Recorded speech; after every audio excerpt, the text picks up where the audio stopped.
and Toga, SRS runway, auto thrust is loose.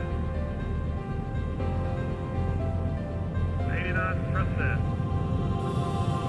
5500. 31. Rotate.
Well, hello again. Round 2 of today. What is up, everybody? Good to see you again. I just, nothing going on a Sunday afternoon. What better things to do than keep streaming 320 Neos?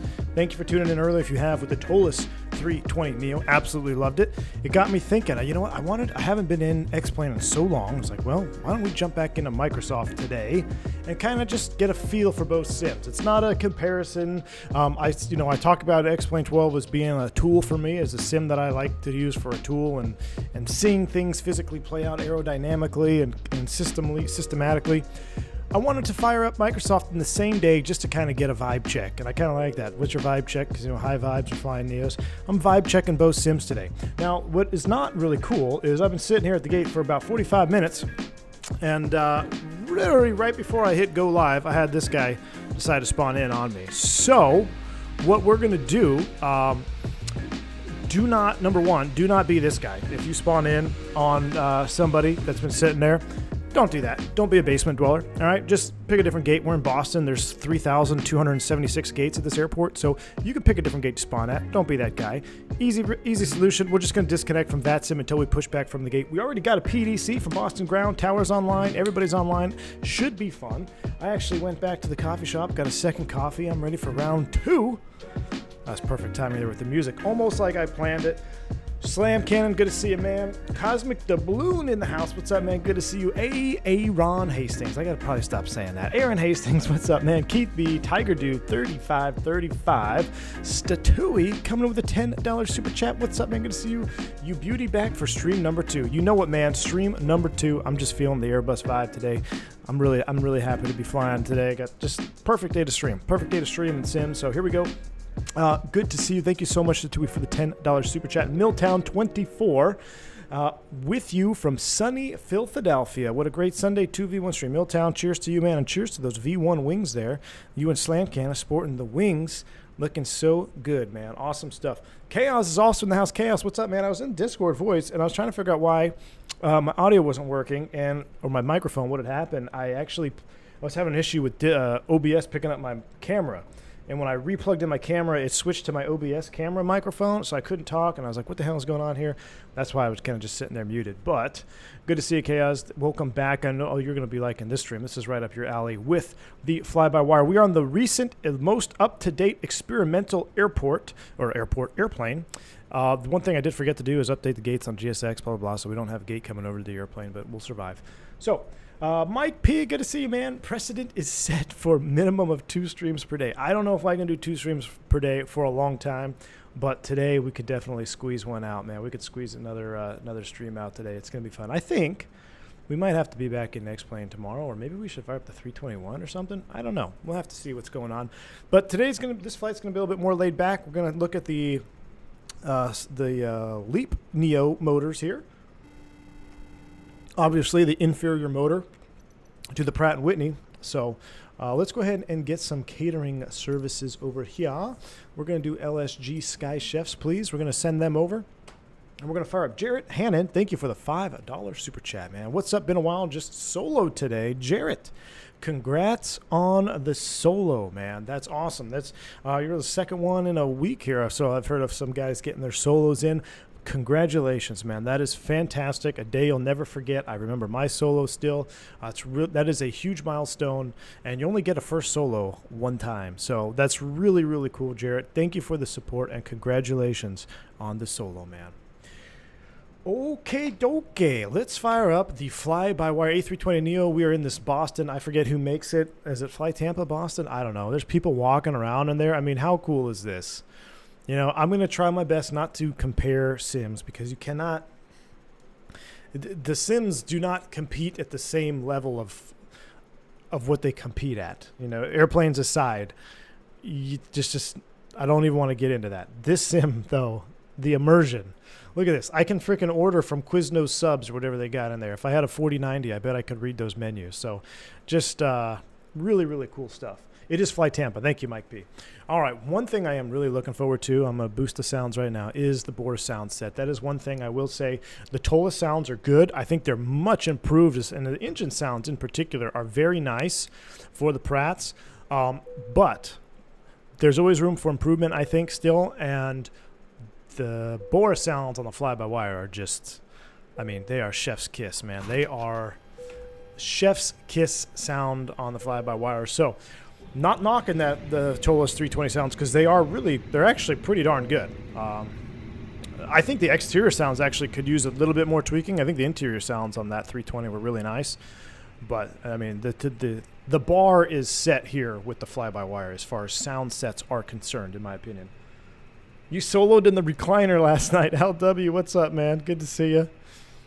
Good to see you, Al. Yeah, well, I soloed in the air mattress last night, so crash pad life, you know what I mean? Hello all from North Texas. Good to see you, Joe. Texas represent, man. Texas represent. So for years, I've been wearing a Texas lanyard, my ID badge. You know, I was thinking, is it almost time to retire? Am I going to have to retire my Texas lanyard if I move to Georgia? I don't know. Maybe not. Beep, beep, beep. Let's just see real quick. If I connect to VATSIM here, is this 777 still on top of us? Just curious. Aaron says, everyone started calling me Aaron after that sketch first came out. Annoyed me at first, but I see the funny side now. No worries. All right, good, man. I just, I don't want to, I don't want to be that guy that just annoys you all the time. So I do appreciate you coming in and tuning around. So he is kind of sitting there still, but you know what? We can't really see him from the inside view, so screw it. We'll just leave it like that. That works for me. All right. I swear Boris has super ears. Dude is just inspired. He is, man, no doubt. The pilot's voice on the fly-by-wire is annoying, though. Mike P, I totally agree, man. That guy needs to just, that guy's fake pilot, annoying. Don't like him at all. You were watching, Daniel? Welcome. 2 streams in one day. What a treat. Captain Sleep. Awesome, man. Thank you for tuning in. Yeah, 2 streams indeed. All right, we got our airplane fired up. Let's go. Cruise supply on. Ground control on. CVR test. Beep. 1, 2, 3. We got the same 8 ears panel, which is pretty cool. Now, I know someone asked me, and I know it's going to constantly be on this stream, and it's my own fault for doing a X-Plane 12 stream and then a Microsoft stream in the same day in the same airplane, almost. So there are going to be some comparisons because I will do that. I'm not going to, most of it is, I'm going to try to keep the comparisons if I compare strictly to what's kind of controllable, not really sim related, if that makes sense. So for one, the overhead, I actually prefer the overhead in that Tolis 320. This one is really clean though. It just almost looks, it's just a Microsoft, you know, it's a Microsoft overhead. It's not bad. It just, like there's a couple things. The N1 mode here, we wouldn't have the N1 mode. Depending, this whole thing could be configured, but the biggest glaring thing is N1 mode, and the calls push button here is a little bit different on a typical 320. I think that could probably be changed though. But overall, I mean, it's still really nice. Let's go auto there. Nav position 1. Seatbelts should be off. No smoking auto. Arm that. Excuse me. Everything else looks good. We'll do a fire test. Fire test 2. Phantom already tested the APU, so there we go. Comparisons are fine. Just got to be mindful of the context. Indeed. Yeah, that's what I'm going to kind of, that's kind of what I'm going for. I'm not going to sit there and just, you know, say, oh, Microsoft this, explain this. But I still love both, and sounds are just perfect in this airplane. All right, come down here. One thing I did forget to do earlier today was actually check our hydraulics is good, check our engine oil. Actually had an oil leak the other day. The FO found it on the walk around, which was good on him. Pressurization's in auto. That all looks good. All right, let's come down here to the ATSU AOC init. And let's go ahead and do this situation. While it's initializing, I'm going to bump up some integral lighting here as well. This actually, I didn't intend for it, but we might actually have a nice little sunset status flight here. All right, catering's completed. We'll just stay inside for now. Comparisons are meaningless. We all know the best flight simulator is Ace Combat 5. Cheers, man. Exactly right. You could always be that guy that wears a TCU lanyard in Georgia. Nah, I don't know if I'm going to do that, Al. In FlyByWire, you actually do not need to init in ATSU. Really? Well, I guess could. Oh, like here? Probably should have just done it there, right? There we go. Thank you. So here we go. Boston, Raleigh, Charlotte's our alternate. Raleigh's looking pretty bad right now. There's our IOC flight plan uplink 380 cruise altitude. That all matches. Same thing. Still properly modeled. Should be a disco here, and there should be a disco at the bottom, I believe. Yeah, so this is correct. Should have a disco at the top because anytime you uplink a flight plan, you will get that disconnect or discontinuity. All right, we did get a clearance from Boston Ground, so let's go through this real quick before I plug anything away here. We are cleared to Raleigh. SOX 6, SOX Buzzard, Sierra Echo Hotel, basically as filed, right? Okay, that looks good. Warren ZJ. So let's just get that in there. What are the departures? Oh, tower's offline. That's fine. So are they all went offline? Oh, that's sad. What are we departing today? Parallel runways 4s. Approaches. Departing runway 9er and 33 right. Let's depart 9er or 33 right. Let's go over here to Avitab. I'm trying to, let's go here. What are we going to depart today? We're on the SOX. 9 is that one that's over here, right? Yeah. Yeah, let's take 9. 9 should be right. I see you're predicting the future captain with this JetBlue 320 Neo. Cam, yes, indeed, man. Yes, indeed. It's coming. It's coming. Just you wait. It's coming.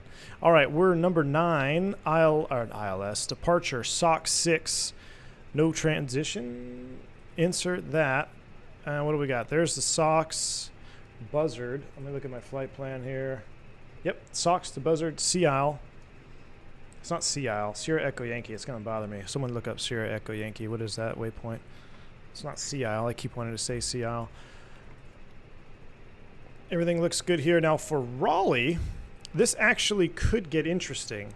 So, oh, I always forget. I think that's a Microsoft thing. Having independent McDo's is more and more becoming annoying to me. It never used to bother me.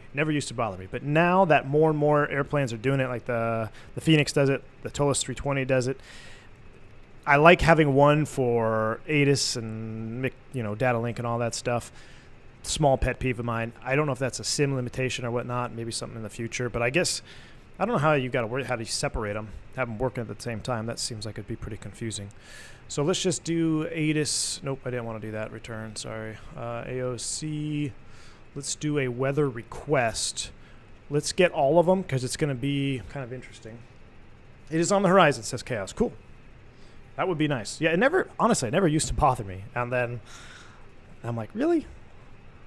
All right, METAR, Boston, we looked at that. Raleigh, right now, 080 at 6, 3 miles, light rain, mist, overcast 500, that's child's play. Surface visibility 4, that's all fine. But they're 080 at 6. So 080 at 6, I would wager we're going to be landing 5s. Oh, that's 5 left or right. Let's try... 5 left is longer. Let's just set up for the 5 left ILS. Sandy Point. Thank you, Brett. Thank you. Sandy Point. Sandy Point. Now, what's the arrival? Tackley 1? I haven't been here in a long time, Raleigh. One thing about Raleigh, I'm going to share a secret with you guys. It is... If you ever have to go do a little, Mother Nature call, or what is it? When you have to go take a dump, Raleigh is probably one of the best airports to do it in. Just throwing that out there. When nature calls, thank you. ZJ, ILS 5 left, no approach via on the star, ZJ insert. But Raleigh-Durham has really nice bathrooms. That's one thing that we all know, that all pilots that frequent that area. Very nice bathrooms in Raleigh. Okay, constraint mode is on. Magic Barrel Ref. Our flight plan is done. Let's go over here to this, and let's go to weight and balance. So fuel. We have 20,000 pounds on board already. What do we need? I think that's plenty. What did we file us here? SimBrief says block fuel 12.8. I'll tell you what we'll do. We'll defuel in real time just for like simulation purposes. You wouldn't defuel this much, but we're gonna do that.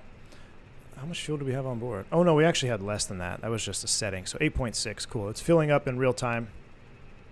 Payload. Let's load from SimBrief. Really like the CFB. I think I said it before. And one thing I totally forgot to look at was the Tolis 320 landing performance. It is very similar, guys. Very similar to what I actually use in the real airplane. So we're gonna jump back in the Tolis 320, maybe tomorrow, depending on, I gotta look at my schedule. But maybe tomorrow we'll be back in the 320, and I want to go through that performance calculator that it has because it is very, very similar. Very similar to what I use in the real airplane. This is also pretty cool too, though. So that's good. We're gonna do real-time loading and begin boarding. Execute. 119 passengers going with us to Raleigh-Durham. Boarding music is starting. Beautiful. Battalion 86. Good to see you, man. Thank you for the €10 donation. I think you'll deserve a drink later on. Greetings, Michael. Michael, thank you very much for that $10 donation. Very kind of you. Appreciate that, my friend. Glad you're enjoying the content. See you got your little one stripe badge there. Welcome to the channel. I hope you stick around. Hope you continue to like the content, man. Thank you, Michael. Aviation Blaze as soon as tomorrow. So this month, I mentioned earlier that I actually I'm on call this month. So this is my 1 month of commuting because we moved house and everything. So I'm actually on call this month. And that makes it a little bit harder to schedule streams because I could be streaming and then I have to get called in. I'm going to double check for you right now. While we're loading in real time, I'm going to actually check my schedule in real time for tomorrow. Hopefully they don't have anything on there for me yet. Nope, nothing for me tomorrow. So barring no real flying tomorrow, we will be back in the 320 Neo in X-Plane. And I want to do some more flying in that. But yeah, tomorrow doesn't look like there's anything in open time, as we call it. Open time, basically any uncovered trips. Nice little FedEx over there. Uncovered trips that don't have crews, either captain or an FO. You'll see it in the open time pot. Nothing's in there right now, so we should be good. Doesn't you miss the missed approach procedure in the flight plan on the FlyByWire mod? Doesn't you miss the missed approach procedure? I'm not sorry, man. I can't understand what you're trying to get at there. Dublin Airport has remarkably clean bathrooms. It's pretty impressive. Nice. Some airports you go to, man, like Atlanta, ATL, people in ATL, what is up with... I think it's just because the airport moves so many people. I mean, Atlanta Airport actually moves the more passengers. I think it's like the highest in the world, or last year it was. Moved the most amount of people. So while the facilities they're not bad, it's just so heavily trafficked. It can get pretty nasty. I went in to use the bathroom in the Atlanta airport near the baggage claim the other night when I got in late. I walked in and I just did a 180 because the floor, there was a giant puddle of, yeah. So just, okay, nope, not going there. But it's heavily trafficked. So it just... I don't want to say Atlanta Airport is bad or crummy, but I just think it's so much traffic in that airport. Everything gets beat up and just used and abused. Mike P. Mike P dropping a $10 super chat. Thank you so much for that, man. Mike P, you're on a roll today, man. Appreciate the support. 20 free memberships. Ooh, if we can get 200 likes, or if that's too many likes, can view and pick it. No, I like that. 20 memberships at 200 likes. We got 83, 224 viewers already. So if you guys want to be in the running for free memberships, that's 20 of them, make sure you smash down that like button. Mike P, I appreciate the support, dude. I was mentioning to Chaos earlier. I couldn't figure out why I couldn't talk to you guys in the Discord. I switched my camera for OBS, and it defaulted to my camera microphone, which is in op. So I don't know, it was just weird, but I was just in their ghost mode. Steven says Atlanta has been the busiest airport in the world for a couple decades now. Yep. Topic for today's stream's bathrooms. Chris Duper, hey man, when you live in the airport environment, trust me, it is a big deal. Like, I know, I'll tell you, you tell me an international or just a commercially served airport in the U.S., you name it, I will tell you, I will rate the bathroom scenario on that airport on a scale 1 to 10. It's funny because, like, oh, is it taboo? You talk about bathrooms. No, when you're flying 12, 14, 16-hour days, you are living in and out of airport environments. And going to the bathroom is a bodily function. It's human nature, and we all want to know where the good ones are. So we all know where they are, too. I got some secret ones in Philly, too. MCO, terrible. Orlando's like 1, dude. Unless you go to the new terminal where JetBlue is. The international in Orlando is awesome. Everything else in that airport is clapped out, dude. Nope. Terrible. Kansas City got a brand new airport. Not sure if you've been. I haven't been to the new one yet, Casey. I haven't been. DFW is okay. Yeah, DFW is okay. Charlotte. Charlotte's decent. Charlotte's decent. All right, before I get carried away. Let me see what the clearance said for top altitude. Climb via SID. Expect 380 10 minutes after departure. Okay, don't need to read that back. Below V1, in the A320 Neo, do you prefer the PW or the CFM variant? And which one has better sounds, FBW or Cruise? Sean, thank you for the $3 bank angle check, man. Good question there. Definitely prefer the Pratt. 100% prefer the Pratt & Whitney. Fly-by-wire sounds are nothing beats fly-by-wire. So I prefer the Pratt, like on the 320 and X-Plane, but the sounds of the fly-by-wire are awesome. If we could get a Pratt & Whitney version on the fly-by-wire with Bose sounds, it would be pretty sweet. All right, let's take a look at our departure procedure. We're on the SOCs. On the SOCs RNAV, we'll just pin that. And top altitude is going to be climb via SID. Top altitude is 5,000 feet on the SOC. So we'll set 5,000. I got a good squawk. 5,000 is set there. We're getting close to push. We got 13,000 pounds on board and checked. We'll go here, here, here, and seatbelt sign on, and we'll check the fuel balance real quick. It is balanced. Let's fire up the APU, take a listen. Oh man, we still got this guy here. I'll tell you what we'll do. We'll do this. We'll do this for now. Been at that gate for over an hour.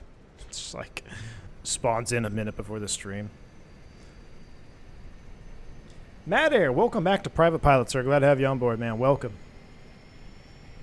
Vegas Casino Restroom. Jesus Christ, Mike P. Oh, Mike P. You'd be trouble, man. You're trouble, I know it. I don't know if you've been to Charleston, but they're a solid 5 out of 10. It depends on which you go. Charleston. Tim Hamilton, I haven't been to Charleston in a long time.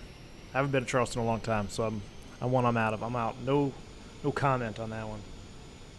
Greetings from near EDDM. Your streams are awesome. Welcome, Nexus Band. Well, thank you for that. Very kind of you. Appreciate it. Welcome on board, man. How would you rate the sounds of the Phoenix? I love the engine note. Captain Sleep, I think the Phoenix sounds are really good. I really do. I think the Phoenix sounds are...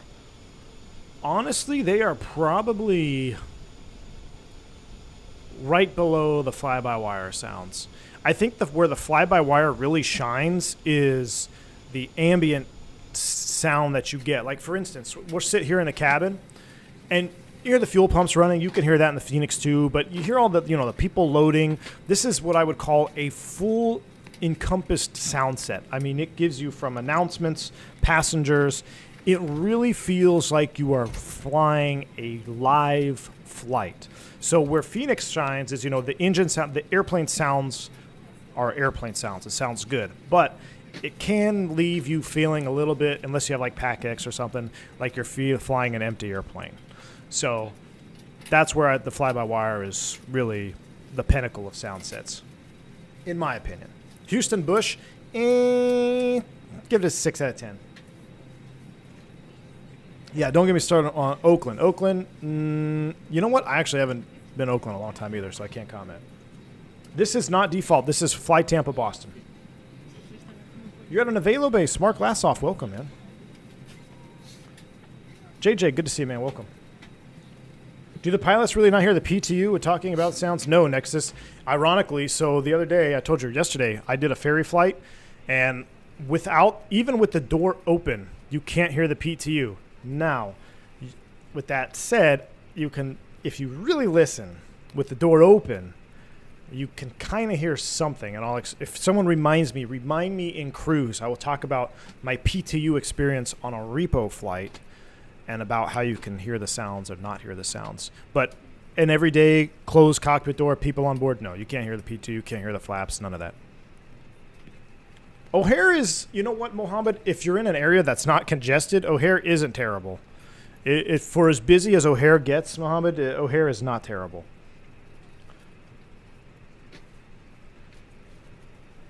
Hello from London. Welcome, man. Welcome. All right, let me clean up. Let me just finish up the rest of the airplane stuff here. We're going to push back, and we don't have ground on, so we're just going to push back. We'll taxi our own discretion to runway 9er. Let's go Charlie. We'll cross here. Boarding's completed. Beautiful. All the way down to runway 9er. So we'll leave that page up. That looks good.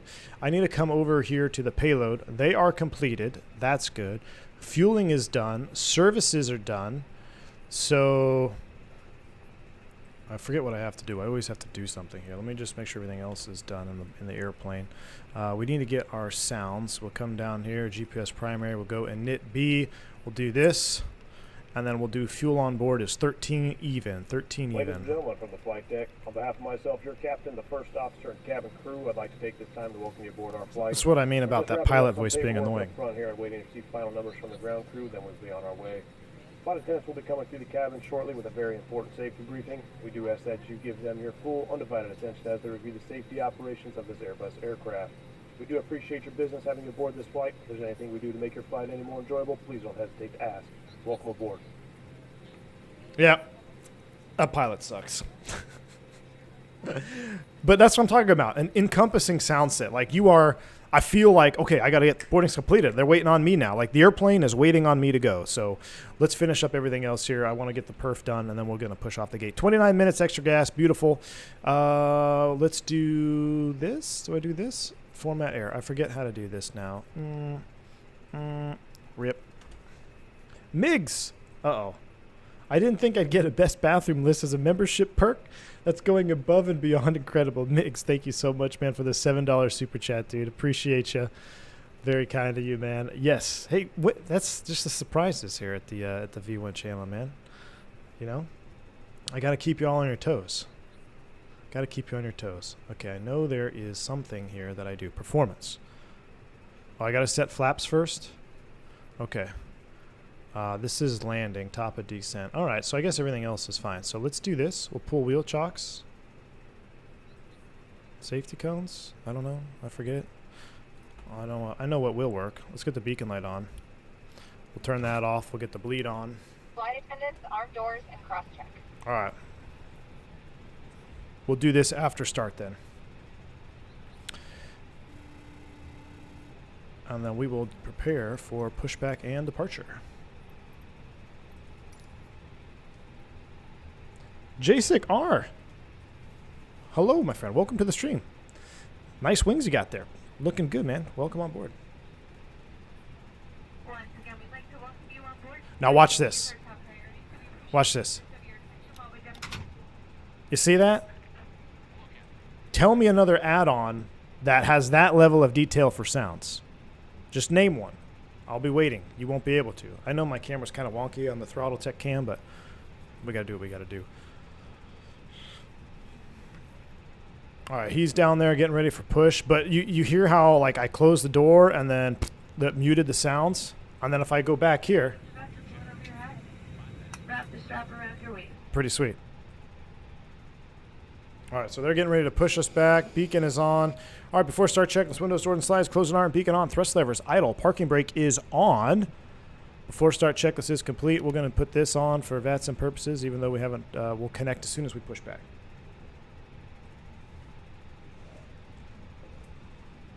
I actually want to go nose left, tail right. Let's see if it'll do it, because it'll be more than 90. Flight dispatch, do I prefer Neo or CEO? Depends on the flight, honestly. Really, there's not a lot. I mean, I really do enjoy the benefits of the Neo. If it's a long flight, transcon, somewhere down in the jungles, man, I like the Neo. It's just quiet. It's easier. I feel less fatigued, if I'm being completely honest with you. I feel less fatigued after a day of flying a Neo than when I'm flying around CEOs. And the 319, goodness, I love the 319. It's probably my favorite. Brakes release, clear to push. But man, I took off in one last week, and it's been a while since I've been in a 319. I forgot how loud that sucker is from up front. I mean, the 319 in the cockpit is loud. Like, I have a hard time hearing my tinnitus over the 319. If you turn your TCAS to TA or RA, you will get the prepare for takeoff announcement. If you turn your TCAS to TRA. Interesting, Chaos. Ah. All right. Well, I messed that up, but thank you, Chaos. I'll try to remember that. The tiller hardware, exclamation point tiller, is from Cat 3 Design. Yeah, the 319 is a workhorse, no doubt. 319 is a workhorse. They should see you with altitude reporting and auto. Okay, I think y'all were discussing this in the Discord, right? So in the Phoenix, if you're not in like auto, I'll put that there then. If you're not in auto, they can't see you. I think it's a bug in the Phoenix, at least for sim brief, or not sim brief, what the hell is this called? That's it. All right, I'm going to reconnect now. That's we're off the gate. Brakes are set. Clear to disconnect.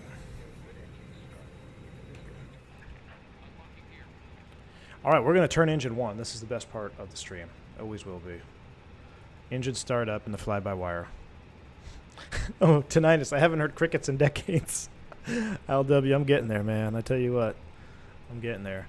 All right, let's go ahead and start engine 1. I'm actually going to mute my mic. I'll probably forget. Sim is a bit quiet. Oh, well, let's change that. Let's change that, man. Why is the sim quiet? Why is it down 6.5? Here. I'm going to bring it all the way up. You guys can adjust your own sounds. All right. All right. We should be better now.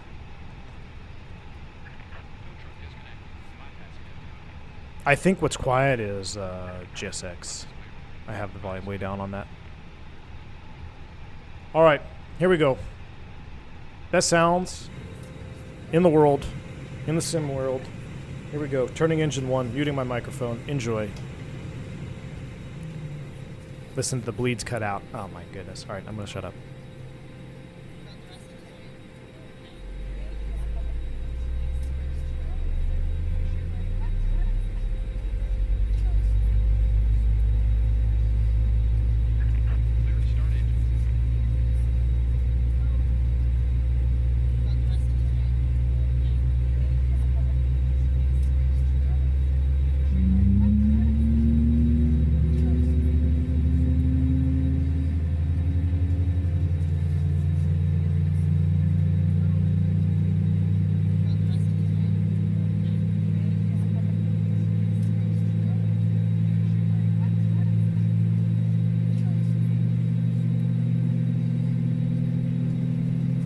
I mean, come on. Is that not the best sound you've ever heard?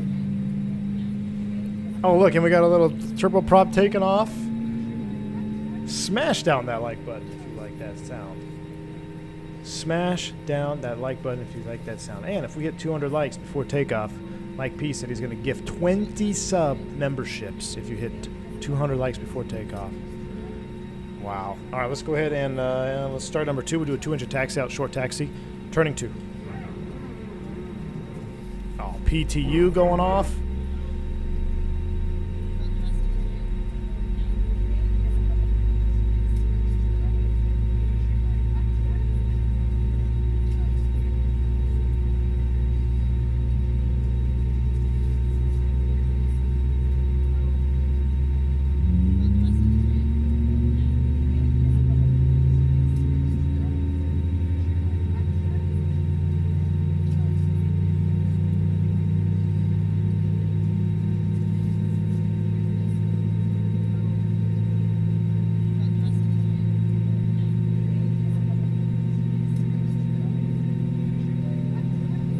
I mean, I don't know about you guys, but it's so good. It's so good. It's stupid. Migs with the 10 gifted subs. You're absolutely awesome, Migs. Thank you so much for that. Exclamation point. Welcome if you pick up a new membership from Mr. Migs. Let him know you're appreciative of that. Let him know that you're appreciative of that gifted sub. Absolutely fantastically generous, man. Thank you. Appreciate you, Migs. That vibration, though, you're right. That vibration, and I know we're going to do a little bit out of order here. Let's just go ahead and extend flaps 1.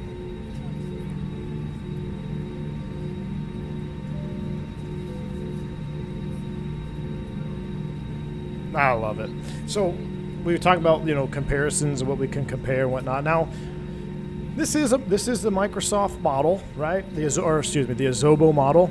I definitely think that Tola's 320 wing looks better as far as textures are concerned. But I mean, that's really not. That's just a Zobo, really. That's not a fly-by-wire. That's an Azobo thing. So, but man, the sounds are freaking sweet, huh? All right, we got 2 good starts. Let's do a proper after start. That's going to go back here. We're going to arm you, reach set that. We're doing a flaps 1. We'll do APU bleed off. APU master switch can come off. Let's do this now. Let's come over here. We're doing a flap 1.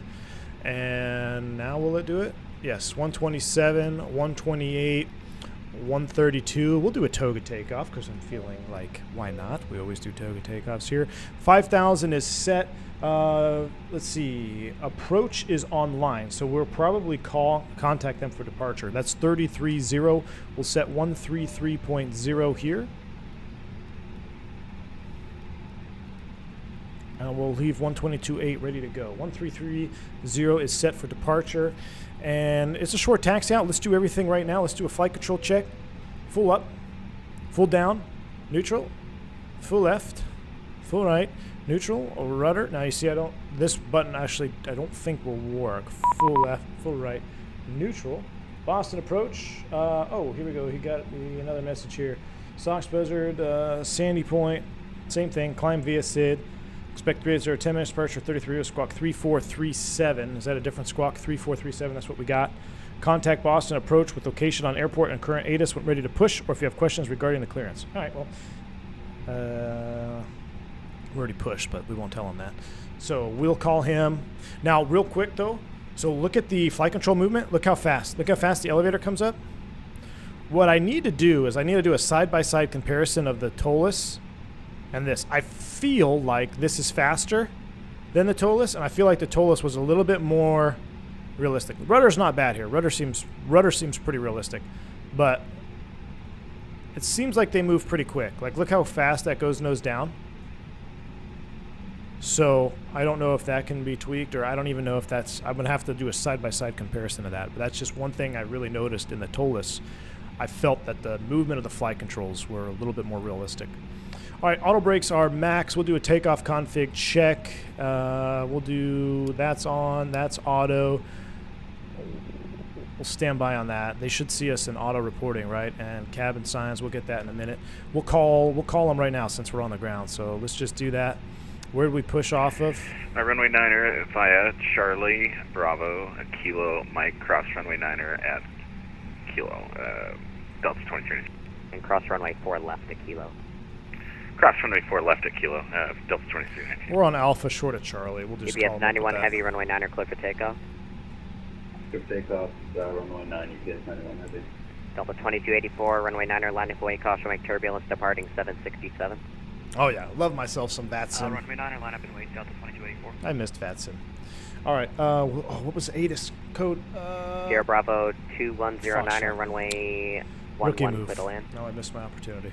We're Foxtrot Alpha Runway short of 11 Charlie. cleared to land, Sierra Bravo 109. Delta 238 heavy, cross runway 4 left, left November, hold short, runway 15 right. Cross for launch November, short 15 right, Delta 238. JetBlue 1118, welcome to Boston, join runway 33 Mike right, P hold short, runway 4 left. dropping the 20 subs. We must have hit 200 likes. Runway 4 Oh, right boy. on Yankee. Oh, boy. Alert box is right muted. To, cross 4 left for 1118. 200 likes. You guys are absolutely fantastic. Thank you, Mike P. You're fantastic. Let me, Boston approach November no, 7th. obviously, I'm never going to get a word in here, but thank you so much, Mike P, for another 20 sub memberships. The chat is turning green on a 2-for-1 Sunday. You guys are absolutely awesome. Thank you so much. Thank you, Mike P. Mike P, Migs, you guys are on fire today. Thank you so much. Appreciate all the support. All right. Who we at? I was reading something and I forgot. EPS 91 heavy, thanks, fund to maintain 14,000. Maintain 14,000, EPS 91. Boston approach. 2759, spot 7. Delta 2759, Oh, you know what? runway 9er, taxi via Kilo, Mike, cross runway 4 I left. pushed the talk. He's not bound. Kilo, Mike, cross 4 left and to runway 9. Okay, there we go. That'll work. My push talk was wrong. Roger, 9 requesting taxi to runway 4 right. I guess we're just going to sit here. 201. Exclamation point specs, Raj. Whoever wants to go first, you can try your luck. I love the FlyByWire radio panel. Really? I have to look at that. Cross, Richard, 9761, spot Charlie 13, information echo. Delta 97. I feel like a runway new 9er, pilot's taxi via scared to talk Charlie, on the Bravo, radio. Kilo, Mike, cross runway 4 left. 9er via Charlie, Bravo, Kilo, Mike, cross 4 left, Delta 9761. Delta 238 heavy, cross runway 15 Wow. right on November, Bravo. I feel like I just dropped into the middle of an XP conga line. Cross 15 right, solid, Delta 238. JetBlue 1118, cross runway 15 right on November, Alpha. What are y'all talking about radio panels on that? What? All right. Delta 2283. Dude, this is cool. We're going to use this. Thank you, whoever brought that up. Delta 2284, runway 9er, clear for takeoff. This guy is cracking them out. This guy is on it. Boston approach, JetBlue 357. We're on Alpha short of Charlie Foxtrot, ready taxi, squawking 3437. JetBlue 357, runway 9er, taxi via Charlie Bravo Kilo Mike, cross runway 4 left. Charlie Bravo Kilo Mike, clear across 4 to the left for JetBlue 357. All right, how many times are we going to say Spirit Wings today after flying Spirit earlier? Delta A320, that'll be right to left on Kilo. All right, taxi light is coming on. Let's go. Brakes released. Star Fox 4, Boston approach, flight level 121, descending J12, 4 right. All right, Charlie Bravo Kilo Mike. So left on Charlie. Here we go. Brake check, pressure 0. Delta 9761. Go for 9761, apologies. Pass behind, accompany 320 right to left on Kilo. Confirm that pass behind, Delta 9761. Yeah, ATC Delta snappy, man, but he's good. Runway 9er, clear for takeoff. Clear for takeoff, runway 9er, Delta 2219. Uh, 242 ready taxi. I think I just made a wrong turn. JetBlue 343, runway 9er, taxi via Echo Mike, cross runway 4 left. Runway 9 via Echo, Mike, cross 4 left, JetBlue 243. No, Charlie Bravo. United 39 are ready to taxi. United 39 heavy. Charlie Bravo Kilo Mike. Okay, we're good. Did you say you wanted 4 right? Thought I made a wrong turn. Correct. Do I use reshape? Nope.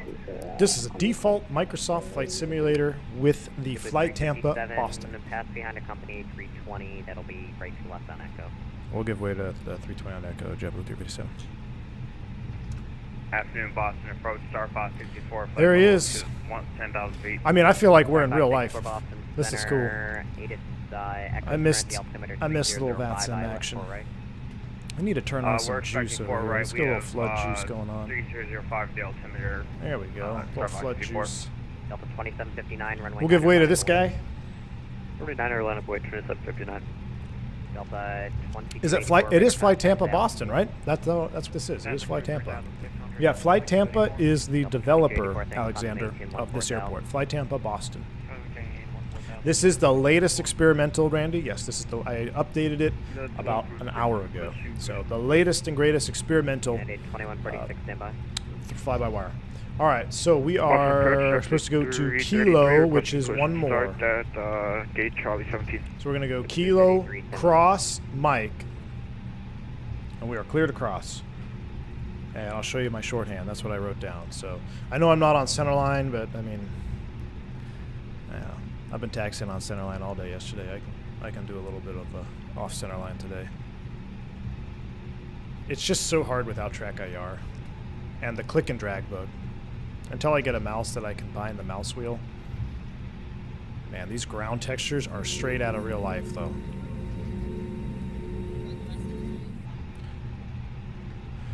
All right, so he told me to give way. This is going to be interesting. I got to cross this runway.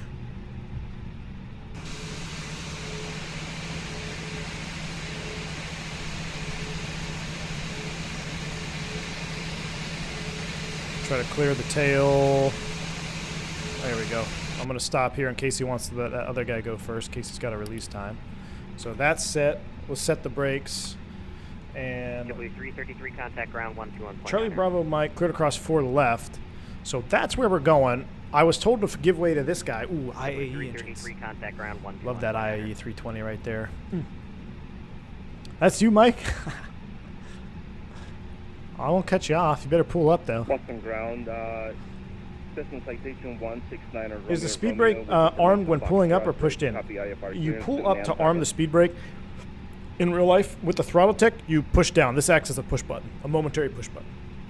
And anyone on the ground at Boston, if you're holding short of 9er, you're staying with me. If you're anyone else, if you're at the gates or looking for push or taxi or anything, contact ground 121.9er. Curse you and the phenomenal frame rates. Delta 2759, runway 9er. Oh, there you go, Mike P. Look at that 320 with IAEs. Can you guys imagine? 4.7. No, I didn't want to do that. Let's mess up all my views. How do I go forward? There we go. Can you imagine level at 5,000, when we get the Phoenix with IAEs and sharklets? 14,000, Delta 2319. Air India Cannot wait. 2887 Jackson heavy, Brown, thank you for the $30. $5, man. $5 super chat from Jackson Brown. Heavy. I can never seem to turn on the nose wheel steering in this aircraft. Can you show me where it is when you can? Jackson, I still don't know how to properly... Are you talking about like setting up the tiller? I'm going to have to do a deep dive with Chaos and Cruise on that, because he says it's set up, you can set it up properly, but I can't figure out how to set it up where the nose wheel's steering tiller is separate. Now I'm looking in the options here. Safety cones, throttle detents, blah blah blah. Nope, not there. Not there. Realism. The ramp to your discretion.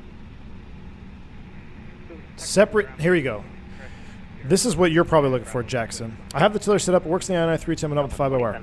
Jackson Brown, do you have this on right here? This is in the settings under realism. Separate tiller from rudder inputs. Make sure that is on. Delta 2884 Boston, or correction, Delta 2284 Boston. Make sure that's on. 34-7, Delta 22. See, I messed up my default view now. Delta 2319 Boston, center 134. Let's creep forward here. Center on 34.7, Delta 2319. Thanks. See ya. So, And Twilight to 285 Lima, descend to maintain 3000. Twilight, that's a cool call sign. And you 2887 heavy, turn right heading 310. Right, 310, Air India 2887 Heavy. Starbox 64, turn right heading 180, descend to maintain 4000. I'm going to pull in here so nobody else cuts me off. Maintain 4,000, Starbox 64. Pedal disconnect needs to be mapped to the water rudder toggle in Microsoft. Okay, water rudder toggle in Microsoft. Okay, Chaos, I'm going to look into that. Because I swear I had it working before. Because I know it did work. Maybe in an update or something I messed it up. It's very, very possible that I did that. Bye from the hangover. Shaq, good to see you, man. Shaq, you're not flying today? What's up, man? I saw your airport, Shaq. Shaq Oatmeal Airport. Pretty sweet deal over there. I need to fly in there. 43, runway 9er, line up and wait. Line up and wait, runway 9er, 223. Starbox 64, turn right heading 220. 220, Star Fox 64. All right, Mike. Line up and wait. That means today, brother. Heading 010, join the localizer. 010 to join the localizer, Air India 2887 Heavy. Everything works for me in the fly-by-wire, including nose wheel disconnect, but I can't get the disconnect to work in the Phoenix. It does not work in the Phoenix as far as I know, Cam. As far as making it separate completely, or separate completely. As far as I know, it's not mappable in the Phoenix as far as the disconnect. But as far as the fly-by-wire, then if you're getting it to work, then I must be doing something wrong, which is very, very possible. All right, let's go ahead and do this. We'll go ahead and stop here. Lights are off for now. We'll go TARA. Let's do a takeoff checklist. Takeoff. Beautiful. I do that too to get rid of that. Oh, they already did that. Cool. 9761 1000. Brakes are not set. Brakes are set now. All right, we'll sit right here and watch this JetBlue take off. This will be a sweet view right here. I'm at work today, Sadly. Picked up a lovely OT shift to cover an extra flight next week. Shaq, man, working hard, dude. Working hard. Hopefully they're not working you too hard on OT. Line up and wait, runway 9 or JetBlue 357. Well, even in the midst of you working, man, appreciate you stopping by the stream, dude. There he goes. Descend and maintain 3000 and establishing localizer cleared for ILS-4 right approach, Air India 2887 Heavy. India 2887 Heavy, thanks 170 knots or greater to mill. 170 knots or greater till mill. Trying to catch that rotation over there on the Twilight 285 Lima. JetBlue. 190 knots. There he goes. Starbox 64, maintain 190 knots. Just out of sight. 190 knots, Starbox 64. Let's get all our lights on. Line up and wait. Or I don't even know where we're at. Man, see, I can't. I need track IR, man. Combine the click and drag bug with no track IR. It's almost impossible to be good with the taxiing. All right. Pilot 285 Lima, turn right heading 310. There we go. With 343 radar contact sail. That's the light config you want. Line up and wait. These are extended. Yeah, these are extended and off, except taxi light, and then cleared for takeoff. The bottom row comes on. At least that's how we do it. I'm sure everybody does it different. Everybody does it different. American does it different. Frontier does it different. JetBlue does it different. Clear to land, runway 4 right, Air India 2887, heavy traffic departing prior to my arrival. With 357, runway 9er, clear for takeoff. Runway 9er, clear for takeoff, JetBlue 357. Alrighty, let's get those yogas in chat. We're going to do a Toga takeoff from the juice spot right here. Nose forward on the stick, spool them up 50. 285, Lima, turn right heading 010 to the local. I hope you guys are ready for this sound. Turn right heading 010 to the local line, control 2840. Yoga. Oh yeah. Delta 9761, Boston Center 134.7. Man, Toga SRS run. Man, Toga SRS auto thrust blue. 80 knots thrust set. 100 knots check. That was quick. We're light. V1. Rotate. Positive rate. Gear handle is already in position. Fly with. Oh, yes, look at that. Gosh, that's awesome. All right, there's acceleration. Let's do accelerate. 64, turn right heading 310. We got to do 310, start gotta do it from here. 357, radar contact sail. Oh. 1.9, climbing 5,000, JetBlue 357. Thrust climb, SRS. Wait, what? Thrust climb? Why are we not in climb mode yet? 357, climb to 18, 14,000. Climb to 14,000, JetBlue 357. Must have had something set up in our acceleration altitude. 14. Thrust climb, open climb. I wanted to do thrust reduction from window view, and I kind of messed it up. That's all right. Thrust climb, open climb. Climbing to 14,000. That's a climb and off static, make sure your mic is unmuted. climb and maintain, so we don't need to. Delta equal Lima 1111. I'm sorry about that. My mic was muted. We don't need to maintain the vertical profile. Look at the windmills down there. Are those really there? I don't think those are really there. Radar contact, turn right heading 09007. She's getting it today, though. Turn 090. All right, let's go flap 0 off takeoff checklist. Descend maintain 3000. Thank you. Delta equal Lima. 285 Lima, 1 mile from Navo, cleared ILS 494, approach maintain 170 knots of radar. Love that subtle wing flex out there, too. I tell you what. Nah, let's just keep hand flying. That's screw it. Engine sounds getting crisper as we start getting altitude. Yeah. 010. The sounds are just 3000. Join localized. Star 5. unmatched. Unmatched. Fly with again. Oh, yeah.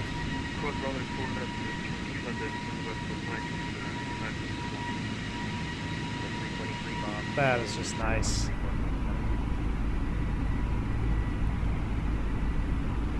I gotta make sure I pay attention here. We're probably gonna get a handoff at some point. All right, we're climbing maintain, so we're open climb to 14,000. 357 Boston Center 134.7. 34.7 JetBlue 357. Oh, I should have used the iPad. Talking by my computer. That's right. That's why fly-by-wire is really nice in the Airbus. Center, JetBlue 343, 12,700, climbing 14,000. JetBlue 343 Boston Center, climb and maintain flight level 360. Up to 360, JetBlue 343. Boston Center, good afternoon. JetBlue 357, 9.5, climbing 14,000. JetBlue 357 Boston Center, climb and maintain flight level 380. Climb to flight level 380, JetBlue 357. All right, 380 is set. There's 10,000. We're in the turn. Oh, man.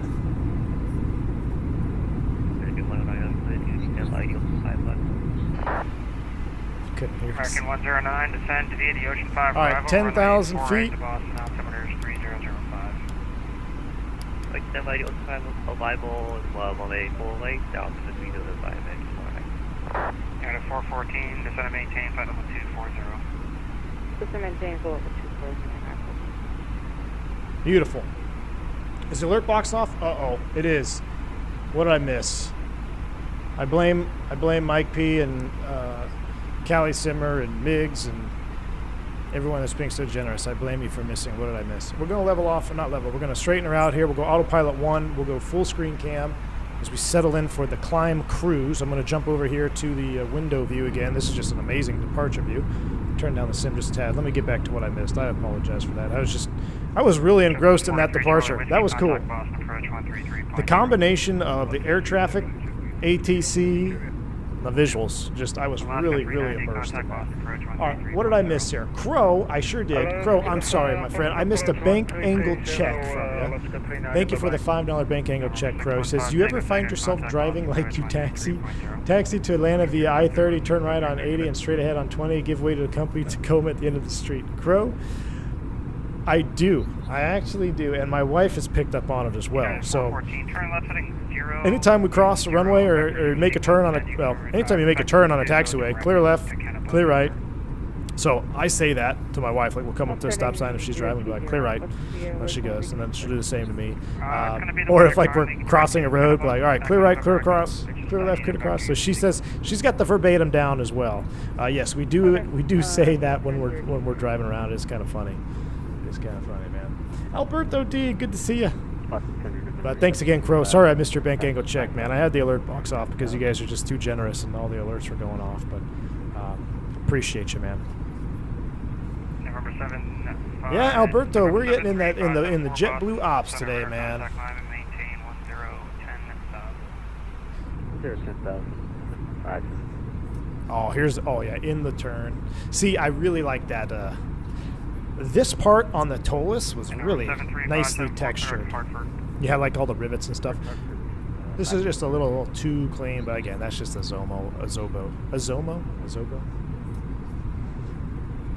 You do that too, Slam? Nice.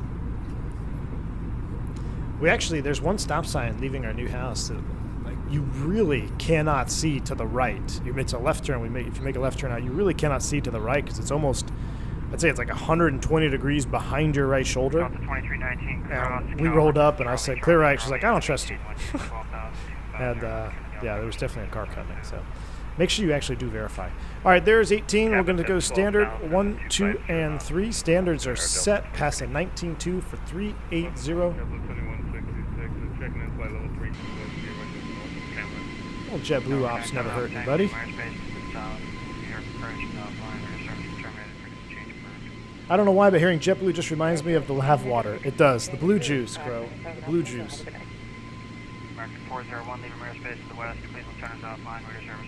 No, I don't read back directions like that, Peter Green.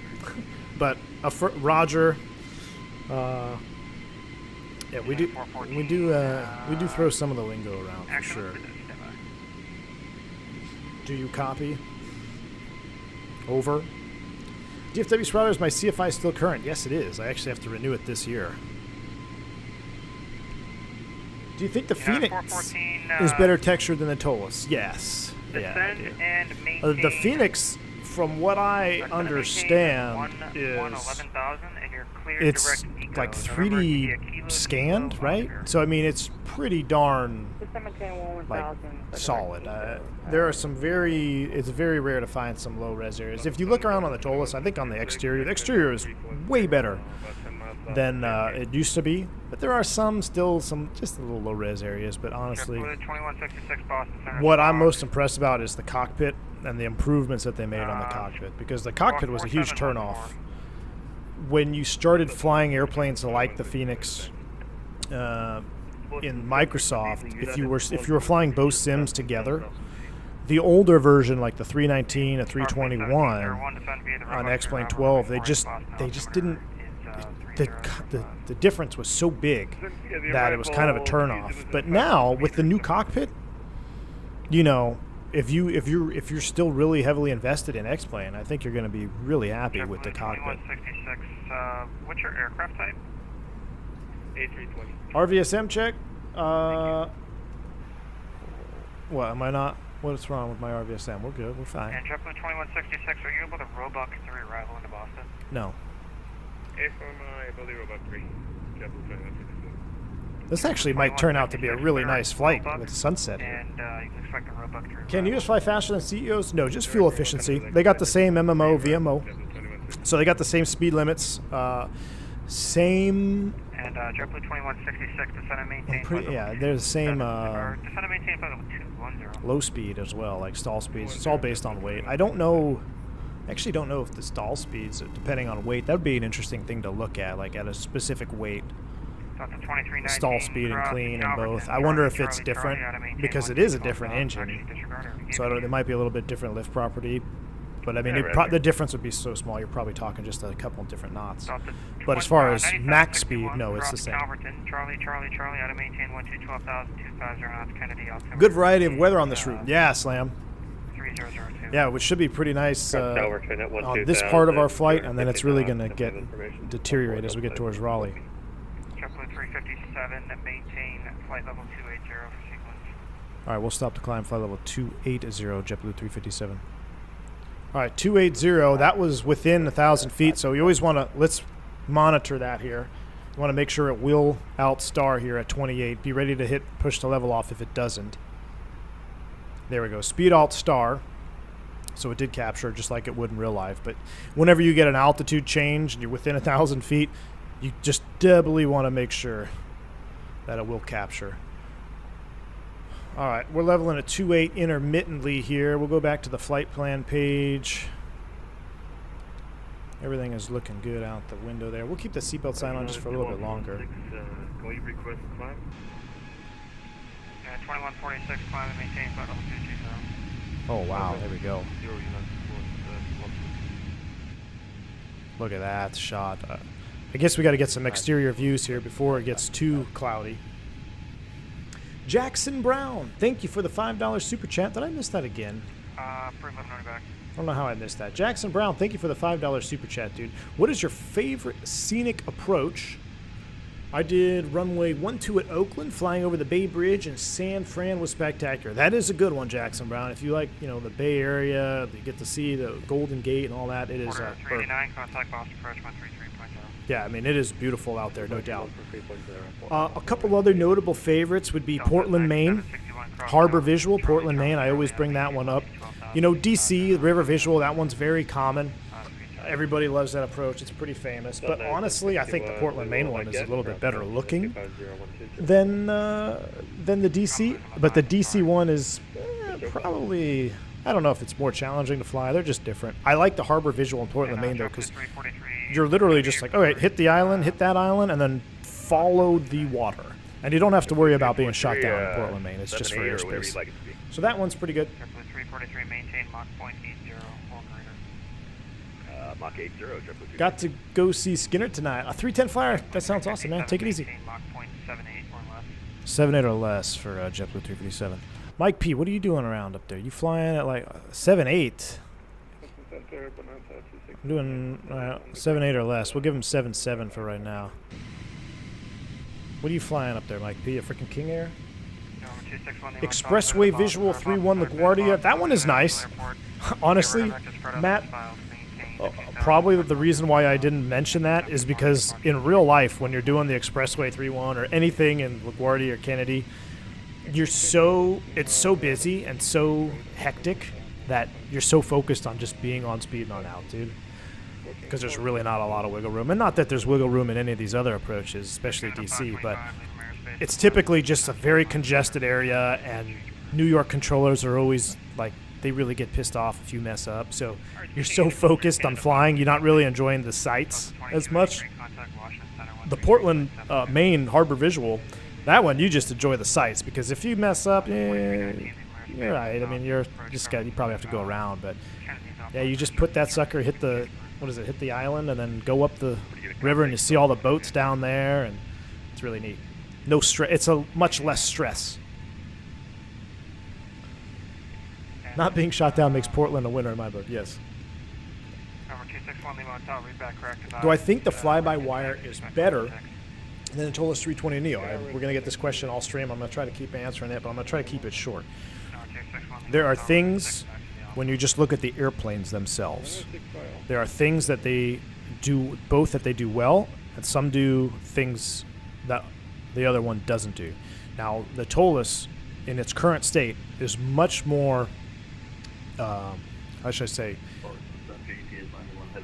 deeply simulated. So when you start doing failure simulation, working deep into the ECAMs of the systems, working deep into the electrical system and hydraulic systems, those are modeled pretty much all the way down to what you need to do to study the airplane. Now, the fly-by-wire has come a long way. It was just a default 320 that didn't even have, you couldn't even like turn on half the switches on the overhead. So now it's come a long way. They're implementing things that are more deeply simulated. But as far as the depth of simulation, the TOLUS is the clear winner. Some other notables, the textures in X-Plane 12, it's hard to compare because I just think a lot of it is the sim itself, the limitation, the same with anti-aliasing. But some of the wing textures I like better. Again, you're stuck with the Azobo model in Microsoft. Climb to 340 for JetBlue 357. So you're stuck with the Azobo model, which has its limitations. But then you go to the sounds. The sounds, fly-by-wire's got better sounds in my opinion. You've got, the TOLUS is good, but it is not all-encompassing, as I like to call the fly-by-wire sound set. Complete. Hey, that's a good word, Kay. I should use that. Which airplane would you want for bass fishing? I don't know. Probably the TOLUS one. It'll probably float. The ditching push button probably works better on the TOLUS.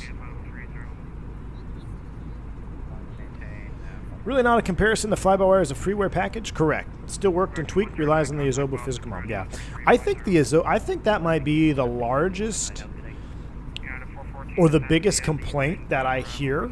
When I stream and in the Discord, I think the largest complaint that you get from the fly-by-wire is the Azobo limitation. And that's no fault to fly-by-wire at all. I'm back and recovered Uh-oh. earlier playing fly. Lol, where are we off to now? Callie Simmer. Yeah, sorry. Bank angle check right back at you, man. Welcome. Thank you for the $10 bank angle check. We just took off from Boston. We're headed down to the troubled shores of, well, actually, no, we're not going to Myrtle, to the troubled area of Raleigh-Durham, which is getting some interesting weather at the moment. Pretty low vis, heavy rain in the area. So we're headed down there. I wanted to get in Microsoft to do a vibe check. I wanted to see X-Plane 12 flying around in it, getting a feeling for the airplane. I wanted to get right back in Microsoft and kind of for my own sake. And I will say both airplanes hand fly, as far as rotation, felt really good here in the fly-by-wire, felt really good in the TOLUS. Ground friction is, I think, better simulated in X-Plane at the moment. So, but, I mean, honestly, without speaking about any visuals, they're very similar. They're very similar, without speaking of visuals.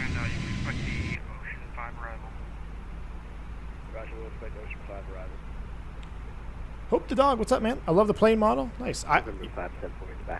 The thing is, there's guys that'll pick out things on the model that I never even noticed. Like, I think Pete Monitor, he's the one that he kept saying that the dashboard here is like, so it's not correct because it shouldn't be slanted down, it should be straight across. I had no idea. I never would have noticed that. There's Mockout Star. But now that he's mentioned it, and now that I see it, now I can see where it bothers people. But I never would have picked up on it. I just don't have an eye for that kind of stuff. So whenever you guys pick out something in chat and complain about it, and then I see it, and it bothers me. Climb to fly level 380, JetBlue 357. Up to 38, open climb. Here we go. Can't be unseen, exactly. Imagine when the fly-by-wire create their own models. I know. That would be sweet, man. You had an in-real-life flight on the 320 from Memphis to Phoenix, where the captain chose to cruise at 260 for winds. Is it common to go that low wind? Yes. Going westbound for sure. Especially this time of year. As you get into summer, not so much because the jet stream kind of moves further north. That's why it gets cold in the winter in the United States. It's because the jet stream moves down. It brings that cold air down from the polar regions. So you get these really, really strong west to east winds, and sometimes it is more fuel efficient to fly 26,000 feet than it would be to fly up at 30,000+ feet and deal with 180 knot headwinds. You know, you could fly at 260 with an 80 knot headwind, or you could fly at 340 with a 180 knot headwind. 100 knot difference. I mean, I've seen shears like that, and it doesn't make sense. Okay, maybe not 100 knot difference, but like 50 knots. So it definitely is feasible, and we just did it. Honestly, we just did it yesterday. I flew. We were down low, Denver, LA. We were lower for that, just for fuel. Right, getting ready to get to the top here. Wow, look at all the centers online. Return only took 2 hours and change. Oh yeah. That's the good part about the headwind, is when you turn around, it becomes a tailwind. All right, from to, this is where we're going. I'll pin, I don't want to pin the construction. Pin that one. We'll leave that there. I'm going to leave the radio button on. That's pretty cool. We'll leave the radio button on. Climbing out. Let's do a quick fuel check. 5.6 fuel on board. That's good. I don't know if we should do... I think we should do ground views until we get to the area where it's going to just be overcast, right? Shaq says, on the sim last week I flew westbound. It was 150 knots headwind just punching me in the nose. Yep. That's about right, Shaq. At 36,000 feet. Yeah. That is about right, man. I've seen over... I think close to 200 and something knots, I think, was the most I've seen. But it can get absolutely brutal. Absolutely brutal.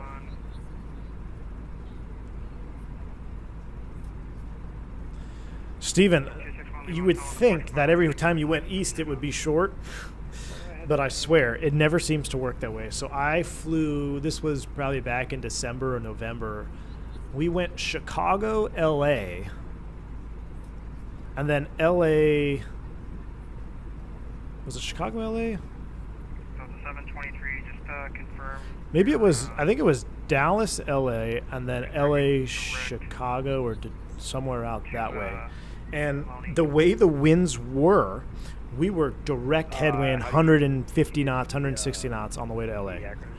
And then the late night flight leaving, I was like, oh, hopefully it'll be a tailwind.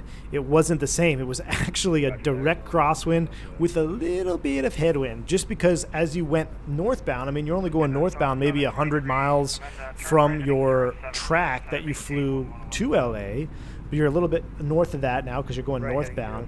And depending on how the weather lines up, it can just kick you in the teeth both ways. Those are the worst. It's like, okay, I have a 150 knot headwind. I'll have a 150 knot tailwind on the way back. Nope. Oh.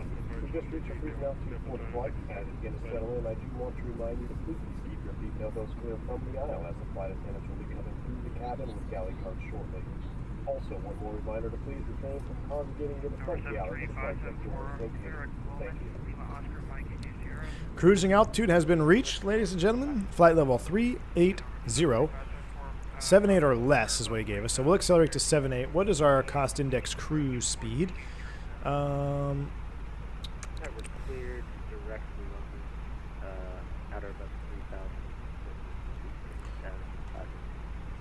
We'll just maintain 7.8 Mach because that's what we were assigned. I was trying to mess with it in the box here. This should give you a Mach number as well in cruise. I don't know why it's not. Should give us a Mach number. 247. 7.8 Mach. Yeah, it should give us a Mach number there in cruise. But anyway, that looks good. We'll do a quick systems check, and then we'll get the seatbelt sign off. Engine page, believe 3372. That's going to be us next.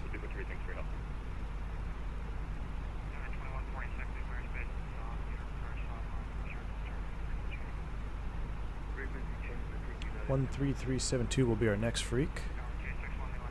All right, that's in there. That looks good. We'll continue on. IDGs are hot. I don't know why these are so hot, 136C. In real life, I've been kind of keeping an eye on them because we've been having some real-world IDG issues. They're typically 70 to 90-ish C. These running at 136C. They're within limits, but just something that caught my eye a little bit higher. Everything else looks good. 3260, 3240. Temps are looking good. Everything looks good. Wheels are nice and cool. Awesome. All right, let's go ahead and get that seatbelt sign off.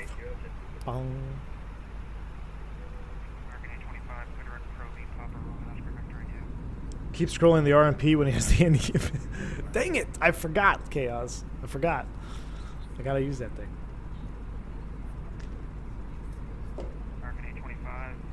The funky aisle.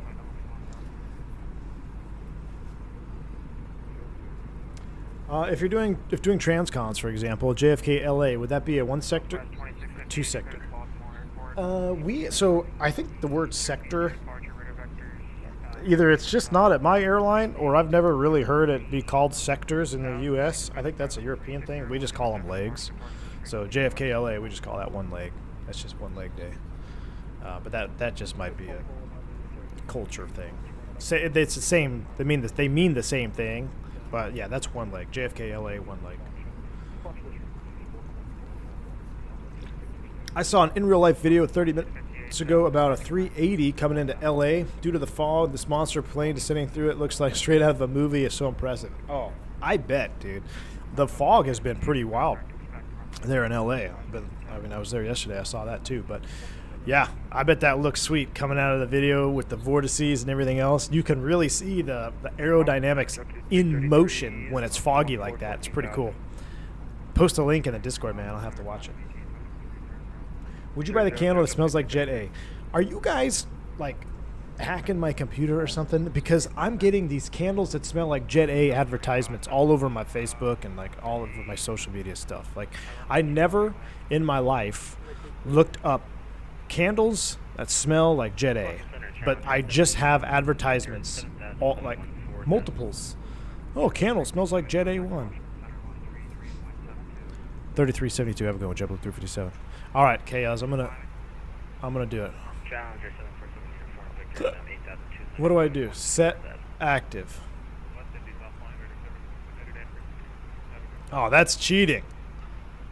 That's cheating. That's cheating, Chaos. Pretty handy, though. That would have been really nice for being on the ground and takeoff and departure. Center, good afternoon. JetBlue 357, level 380.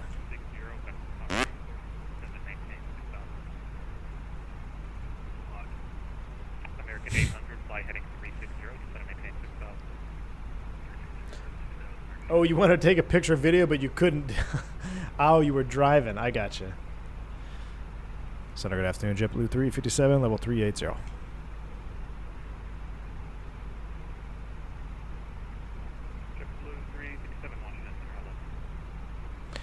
All right, we're settling in. Getting ready to go out over the water. How would we got? 409. That's a good view right there. Let me get some of this up here. Let me go over here. American 72, climb maintain level 260. What was I gonna do? Oh yeah.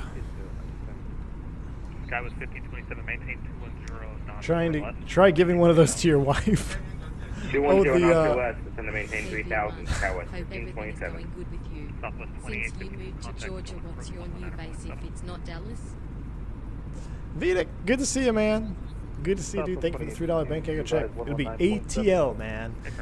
ATL. Based out of ATL. Commuting out of there right now because I'm actually still based in Dallas, so I'm commuting to Dallas right now. 777 Charlie X-ray, Washington Center. All right. Climb and maintain 10,000. Climbing 10,000, 7 Charlie X-ray. Southwest 803, cross, or pilot discretion, to maintain 5,000. Pilot discretion under 5,000, 803. And you kind of 2547 with you back on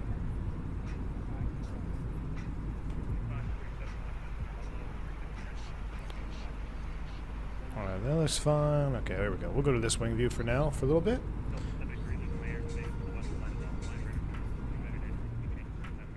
Turn the sim down a little bit. We'll settle in. 390-ish miles to go.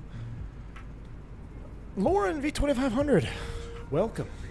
Welcome. Hi, everyone. Late to the party. Trying to get a new ground student promoter. Lauren, I saw that. I was going to do Detroit. I was going to fly to Detroit, but then you said you couldn't. You wouldn't be able to hop on. So appreciate you chiming in there. But maybe next time. Maybe we'll have to get your new student some experience fly in there on stream. But that's awesome. Welcome. I am using the MFG Crosswinds. MFG Crosswinds. You go through Atlanta constantly, you might run into me. There you go. Diesel cologne. No. I can't stand the smell of diesel. That gives me a headache, man. I even have a diesel truck. Diesel is just... If I smell diesel, it gives me a headache.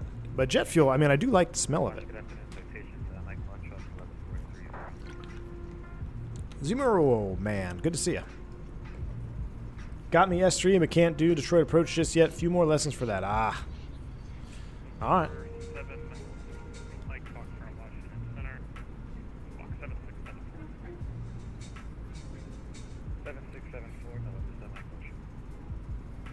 I watch YouTube pilots based in the UK, but loving your content, seeing it from the side of an American pilot with different airline and ATC procedures. Keep it going. Flight Dispatch 320. Well, thank you. Somebody said that the other day. I saw it on a stream. I saw it in one of the chats. Somebody said you're like one of the few streamers without an accent. And I started thinking, like, well, that's not true, because I mean, there's a couple, but I guess it's just the ones that I watch I see. So like, I've seen Shaq, I've seen XP, I've seen Sim Aviator, Blue, Captain Canada. But then I realized that a lot of the larger streamers, like 70, 80,000 plus subs, you got Flight Deck to Sim, he's got an accent. 320's got an accent. Black Box got an accent. There's quite a few of them. Like, oh. I don't know, maybe Flight Simulation, well, Christmas is not coming. I don't know, maybe Flight Simulation just is bigger in the European markets. I don't know. Maybe. Pitt, Buff, Cleveland are all fully qualified, though. Ooh. Could have done Buffalo. NG driver, got the German accent. There you go. Yep. Nope.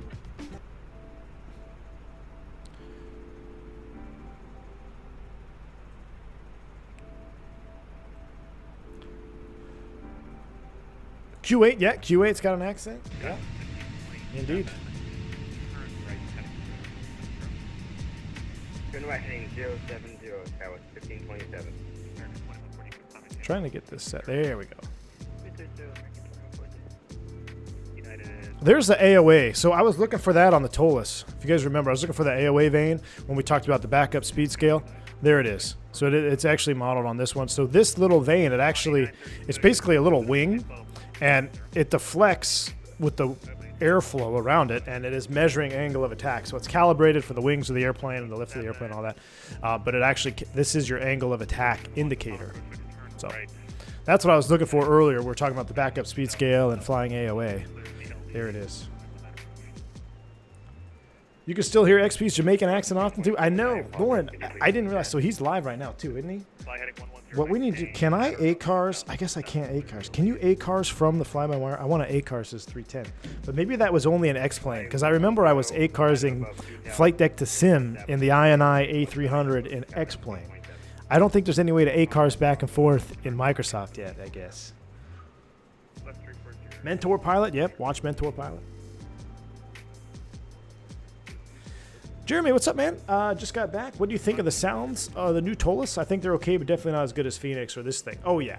So, Jeremy, and I touched on that a tad earlier, is this sound set of the Fly-by-Wire is very much an all-encompassing sound set. So you feel like you're flying an airplane full of passengers. You got the flight attendants, you got the pilots, you got the passengers, you got the sounds of outside people loading and all that stuff. So it really is an all-encompassing sound pack. That's why I rank it above the Phoenix. The Phoenix is really good, but it's really just a clean engine sound, right? It's a clean engine, clean airplane sound. Honestly, it sounds really good, the Phoenix does. But you miss, I think, that aspect of oh, I think I actually have people on board this airplane, And the TOLUS is good. It's much improved over some of their other airplanes. I think the engine sounds are actually pretty decent, especially from the inside to get that whine sound. But where I think some improvements could be made if I were to do constructive criticism of the sound set are some of the switches, like in the overhead, like when you turn on the fuel pumps, they don't quite sound right. They almost sound like default switch sounds from something else. And then the exterior takeoff sounds, they were okay. They left a little bit to be desired. But interior, I didn't think it was all that bad. And startup sounded very good from the cockpit view. Sounded very good from the cockpit view. FlyByWire could only communicate with other FlyByWire. Okay. 8-0. Come on, Mike. 8-2. 8-2 Mach. United standby. American 458, what's your best Mach? 0.85, 0.86. Oh, wow. Right around there. He must be in something else. Thank you. United 636, go ahead. And so you know, I did have an issue with my autopilot. The thing I like about TOLUS sounds was the rattling and the runway taxiways. Yeah, Dan. That does sound like when you're on the taxiway and all that. It is good. And the touchdown sounds are good. Yep. If he's flying the fly-by-wire 330 via the Atsu. Oh, okay. So he's in the I&I, so I guess I couldn't ACARS him that way. Oh, well, I thought they were talking to you, Mike, on that speed. I was going to answer the call for you. So, this is bad. Yesterday, we were at an airport, and company was calling operations. We're sitting at the gate, and the company is sitting on the stand, or like out on the taxiway trying to come in. They kept calling ops, operations, blah, blah, blah, operations, and ops never responded. And I've done this once before. I did it in Atlanta a long time ago. It was pretty funny. I did it again. I just said, yeah, go ahead. So the guy rattles off all his needs and all this stuff about what all, like a couple other things and the gates and all this. And then I just don't respond because it wasn't ops. It was me that responded for ops, and I just thought it was kind of funny. But, I mean, when you ask 5 times and you don't get a response, you don't need to keep asking every 3 seconds. Like, give it a couple of minutes and call back, But I guess I got my karma because when I got to LA, I sat on the ground for 45 minutes waiting for a gate myself, talking to ops. JSIC, BSS will have some work to do, yes. And honestly, BSS let me down towards the end of X-Plane 11. I was a big fan of BSS sound sets, with the 320, the flight factor and all that. I mean, I just thought it was amazing. But it almost seemed like with each sound pack that BSS developed, it left more and more lacking, whether the same sounds were used or small bugs were introduced. And I know towards the end, one of the most annoying bugs that I always got was if you hit like 330 knots or maybe 310 knots, the sound volumes completely blew out and just got way loud on you and all messed up. And you'd have to fly slower to get out of that. It was a complete bug, and it never was fixed. So it really left a bad taste in my mouth. And then he started changing the way pricing was done and basically, honestly, I'm going to be straight up. It honestly felt scammy the way he started doing business towards the end of the X-Plane 11 and even now into 12 into his sound sets. But I will not recommend BSS anymore just, because of that and a couple other things. So it's not, and I agree, Jeremy. Yeah, it's too dramatic, over the top, not realistic. I agree. Lauren says, turns out BSS is a terrible misogynist too, thinks women have no place in the cockpit. Really? Well, that's honestly doesn't surprise me, Lauren. I mean, that's a shame. So, doesn't surprise me. But yeah, for that reason among others too, it's like I can't in good faith really recommend his sound sets anymore. So. Just couldn't tolerate how arrogant the BSS guy was. Kevin Thomas, I've heard that too, and I never watched any of his live stuff. I guess he did some streaming and some other things. So I never watched any of that, but everybody who has almost everybody, I would hear the same type of comments. I'm like, yeah, that guy is just kind of meh. So. Is it, Chris, what's up, man? Says, hey, Captain, is it just me or has the whole layout of sim brief flight planning changed? It has changed. Not sure where to find the cruise temp. Could you show me where all the information will be? The cruise temperature, Chris, in sim brief, it will depend greatly on your flight plan layout. I'm not sure. Air Canada 1548 Washington. Can I pull up like a flight plan if I go to dispatch here? Okay, yeah, So it will depend greatly on your layout that you choose. For cruise temps, this is a different layout than I typically used. I'm trying to see. I wouldn't even on this one here. What you should do, though, here's, yeah, see, there's no Mach set. Here we go. Minus 55. So you can look in your flight plan portion. So over MJ intersection, we're planned at minus 54 degrees on the SAT. That would be a place to look. But honestly, if you want to be more accurate, go into your sim and actually look at your SAT and TAT, and then you can update your box accordingly. Can you update winds on the fly-by-wire? I'm just curious. I haven't tried this before. Winds and temps. Wind request. Can I get a wind request? Oh, look at that. Cruise wind. Wind request. Now, I don't know if those are, if I can insert those, but anyway, that would be winds and temps right there. On the SimBrief website is all the information on this section called OFB1. Honestly, I'm not the best person to ask, man. Sorry. I use SimBrief just to create the flight plan, and then I hop in and fly. There are probably a lot better options on YouTube. You can look at SimBrief tutorials and all that.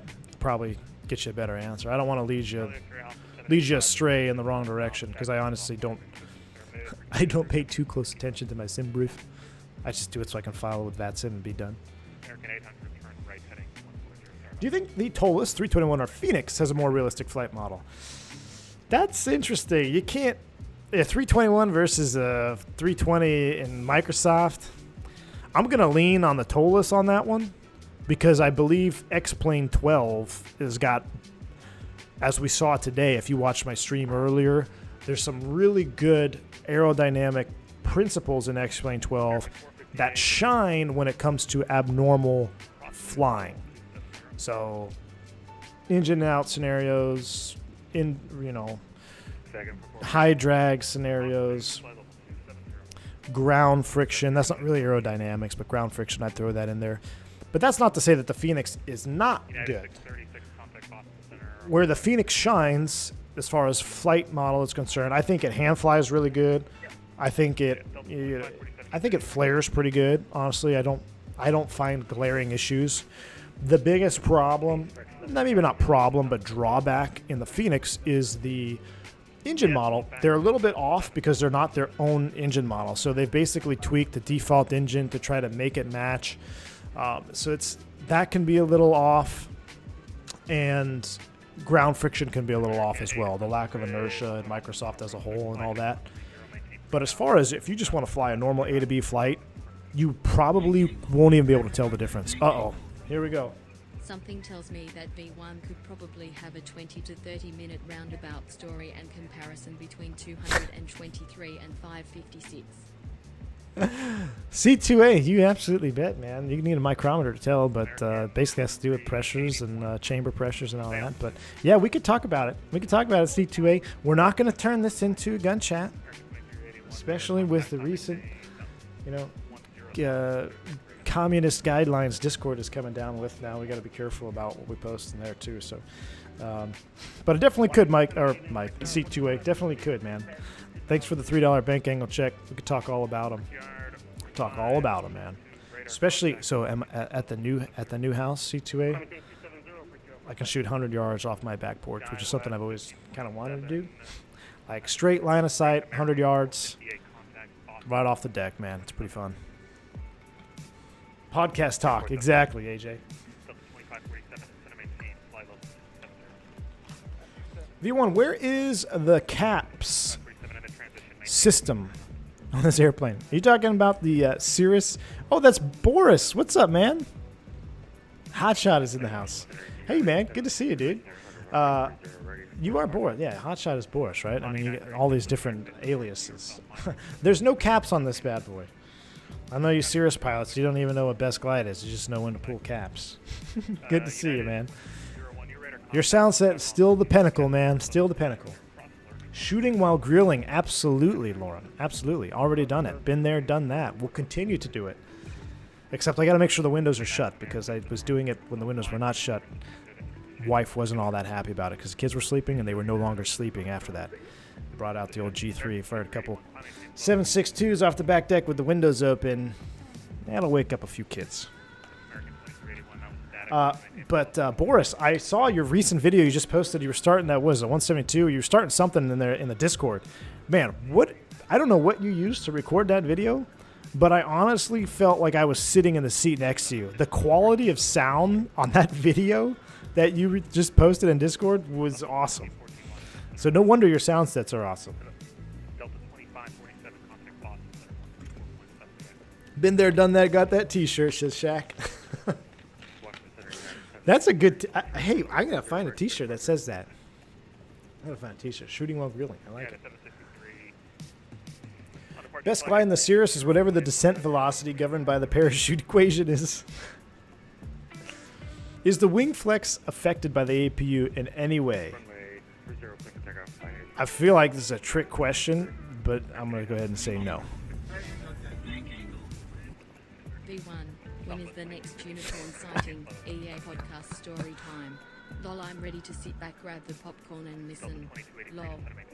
Oh, Callie Simmer, what's up, man? You know what? Here, I'm gonna make an empty promise yet again because it's just what I seem to do when it comes to this podcast.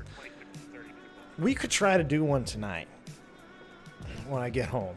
We could try to do one, but it would be pretty late though. So maybe we should do that tomorrow.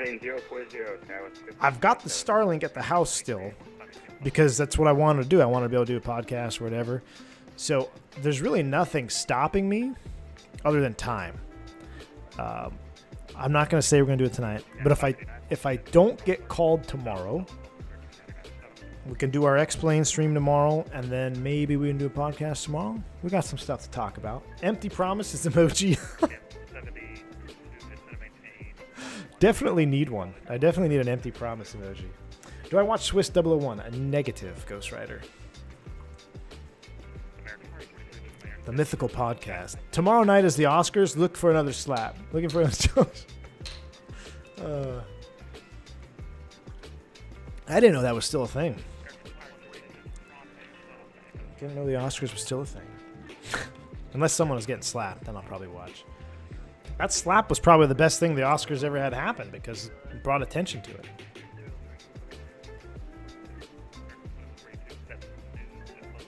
All right, how are we doing? We should probably get close to TOD, 275 miles, about another 15 or 20 miles or so. We'll start down. How's the weather looking out there? Let's do a front view. Oh, yeah. It's getting a little bit more overcast. Ooh, let's settle in on this tail view. Let's settle in on the tail view for now.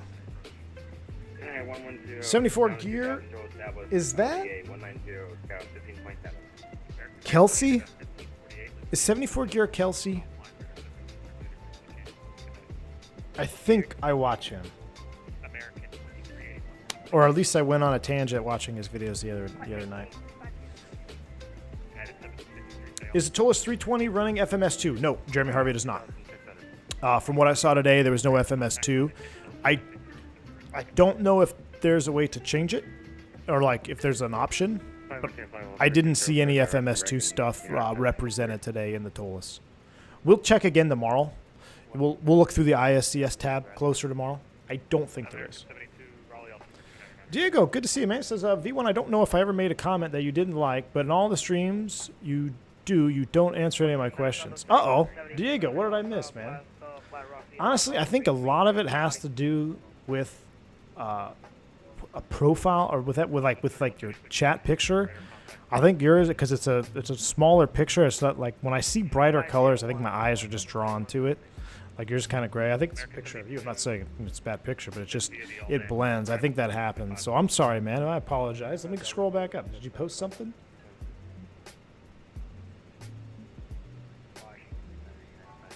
Ah, you posted that same comment earlier and I didn't see it. I can't. Let's see. I understand there are many people in chat, but every time that I remember, you have not responded to me. Right? I apologize, man. It's not by intention. I promise you that. I will promise you that it is not by intention. Alberto says it'd be nice if you did a shared cockpit with 74 gear. Ooh, that would be interesting. I don't know if anybody of that caliber is interested in doing a shared cockpit with me, though, to be honest. But it'd be pretty sweet. 35, Hotshot says that the last video I sent in the Discord was using my mom's iPhone 8. Really? Man, it sounded good, dude. It really sounded good. I wonder if he1 is going to do pilot vlogs like him. I do my vlogs. We've got the V1 After Dark, but not real like. I have wanted to start a legit podcast, and I've got an idea, and I wanted to do it with Phantom. I got a name for it and everything, but it's just, I don't know. Callie Simmer. Good. Oh my goodness. 10 more gifted memberships. Callie Simmer. Thank you so much, man, for the support. Guys, if you pick up a gifted membership from Callie Simmer, shout him out. Let him know you're appreciative of that. Thank you so much, man. Very, very kind of you. Looks like Ahmed got some. Andre, Rob Speed, Rohan, Jacob, R, Hamish, Exana, Cody, Will Nauer, Stefan, Lowgator. You guys are awesome. Chat is turning green tonight. Thank you, Callie Simmer. Very kind of you, man. Aaron says, would that podcast be public and available through the standard podcast indexes? Yes. So it was. I was thinking of doing one, but I want to do it right. And I think I've got a really cool name for it. I don't want to say it because someone will probably steal it, take it. But there's a lot of aviation podcasts out there. But there's basically a controller that I would like to partner with, and like a real air traffic controller. And I want to do a podcast with him, and it could kind of be like a cross between flight sim and real flying, where it would appeal to real pilots doing real stuff and just the issues, and then also appeal to flight simmers. But I don't really know the best way to connect those dots. But maybe, who knows? Callie Simmer be like Mr. Beast. He is, man. Appreciate you, Callie Simmer. You guys are awesome, man.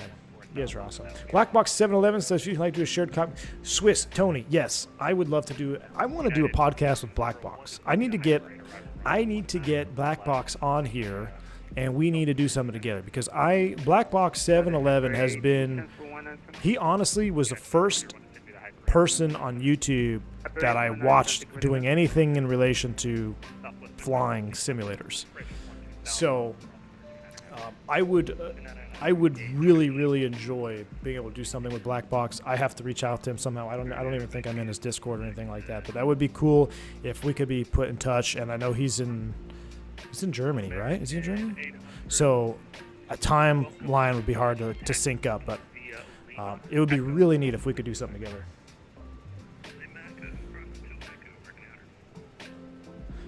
Chris, this is a test message. Green tag we're doing will help with questions. Diego, I got you this time, see? V1, have you considered making a shared cockpit with Blackbox? I think it would be interesting to mix the experience of the two 320 captains. Yes, I have. Many times, Diego. Many. And it will happen because I really want to do it. It's on the list.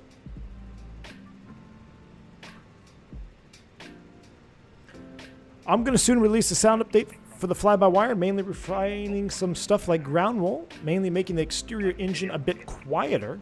I've said it for a while, but I'll do it soon, hopefully. Hotshot, that's awesome, man. Well, hey, in between all your real-world flying, which is really neat, Hotshot. I mean, it's really cool, man. So I'm sure it will be a very welcomed update. Oh, yeah, we're starting to get into the juice view. Uh-oh, we got some stutters there. Let's go ahead and bring up the engine sounds just a tad here as we get back into the inside view. Oh, yeah. Do you fly JetBlue Virtual? No, I don't.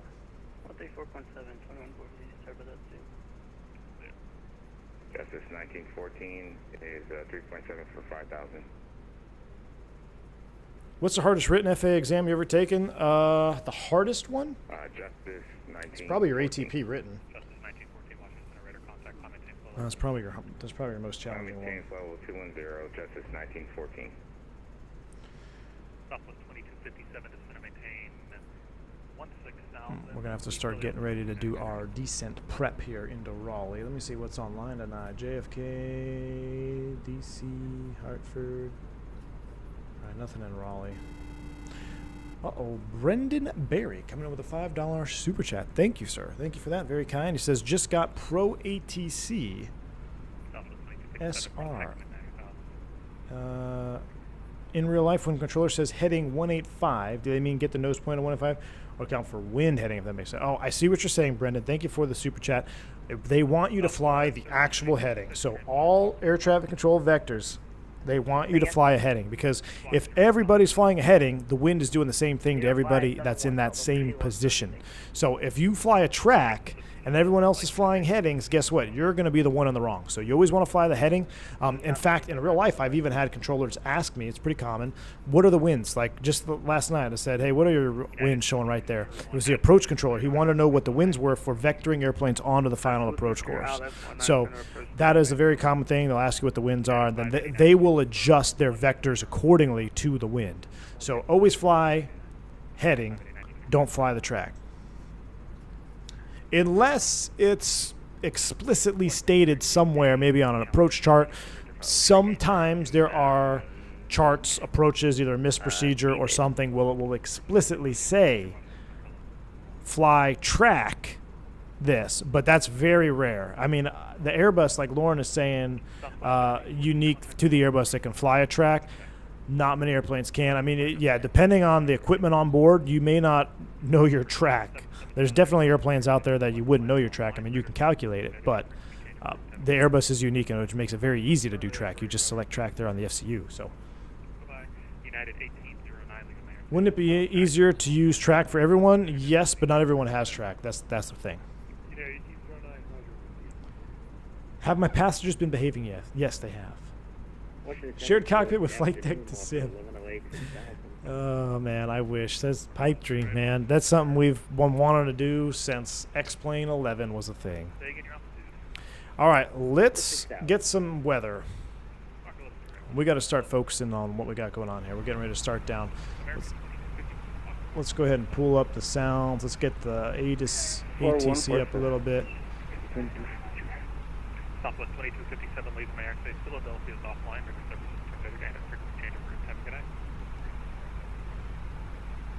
I don't want any of those. I just want Raleigh. I want to hear Flighttek the Sim's live reaction to your very poor impression of him. It would be funny, man. It'd be full of laughs for sure. It just, between our schedules and timing, it's just never worked out, unfortunately. All right, here, METAR, Raleigh, Durham. That's at 1551. All right, print this sucker out. Everyone, do you have any unruly passenger stories on your podcast? I don't know if I have any on my podcast. I got plenty to tell you, man. The year of COVID, really, you want to talk about unruly passengers, man. That's when it just exponentially got worse. All right, 3 miles, light rain, mist, broken at 500, overcast 3200, surface visibility 4, sea level pressure, temperature dew point in decimal form. All right, so 06088, that seems like it'll be fine. QNH 2990. Definitely gonna be doing an ILS. Oop, that doesn't go there. That goes right there. Temperature of 5 degrees? Jeez. Did I miss a handoff somewhere? I hope I didn't miss a handoff. ATC got real quiet. Hey, JetBlue 434, are you still talking to someone up there? Washington Center, oh, there we go. Yeah, you are. 343, descend via the tackle 1 arrival, runway 5 right. The Raleigh altimeter 299. All right, so you got to descend via the tackle. Via tackle 1, 5 right, just 243. So let's pull that out. 337, descend via the tackle 1 arrival, runway 5 right, altimeter 299. Descend via the tackle 5 right transition, JetBlue 357. All right, tackle 5 right transition. Do you guys prefer 5 left or 5 right? I forgot where you guys are. What I have in the box. 5 left, we can get it for JetBlue 357. You can expect that. All right, well, 343 also copy 5 left. I just don't want to change it in the box because too lazy. What about you? Do you want 5 left? A landing 5 left, 5 right. 5 Bottom left, altitude is 6,000 Can feet. expect it. What about you, Delta 2283? Do you also want 5 left? So 6,000, we got to descend via. We'll set 6,000 at the top here. 2283, roger, you can expect that. Boop. And if we can do it 5 miles prior, which we're pretty close, there it is, distance 5 prior, we'll go ahead and mash that in there. Mach descent, we'll go ahead and do this as well. Mach descent, 240 magenta, 6,000 is set. Let's continue looking down here at the rest of our stuff. The barrel for 5 left, let's get that set up. So we'll get rid of that. Approaches, we're going to pin this one as well. ILS localizer, 5 left is pinned. And the minimums are 598. Washington Center, American 2319. Oh. As you may have noticed, we've begun our initial descent down to our destination. Now would be a good time to wrap up anything else you need to take care of as we prepare for approach. If you are up, once you return to your seat, we ask that you remain seated until the aircraft arrives safely at the gate. Flight attendants, please prepare the cabin for arrival. Yep. There we go. Top of descent is coming on down. The TOLUS, Chaos, you said the econ descent window looked different in the TOLUS. What are you used to? I'm used to what is here, Chaos. The TOLUS, I believe that with the like curved bracket, I actually think that's from like an old variant econ descent window, like almost EIS-1 status. DC Center, hello, Southwest 782. But I know I've seen it before, but what I'm used to in modern day 320s that I'm flying, I'm used to the solid lines right here. Now, in FMS2, you don't even get the econ descent window. You get a little latch bracket here. It'll latch onto your VDEV, and then this will just be 260. You won't have any brackets, and then it will just not pay attention to your speed at all. So you got to be careful on the FMS2. FMS2 can be good, and it can also be bad depending on the environmentals that you got set up in the box, and if you got a tailwind and all that stuff. So you got to kind of watch it like a hawk, but theoretically it does better on the vertical profiling. Like it really honors the altitude, doesn't really honor the speed as much. All right, we've got what did I say? 598. We'll put that. Sorry, did you say ILS 10 or did I? 598's in the barrel. That is good. Thrust idle. We'll get flight recorder ready. Hopefully we don't have to go around. That's So I have to, perfect. 10 on the Anthem 3 arrival. Southwest should have taken a 782. lab break here at cruise. Oh well. United. Anyway, FMS2 is the new one. Yep. FMS2 H2. United 589 descended via the high grade arrival. The TOLUS is Thales FMS2 update, which is still nearly 2 decades old. There you go. Yeah, so it's an older one.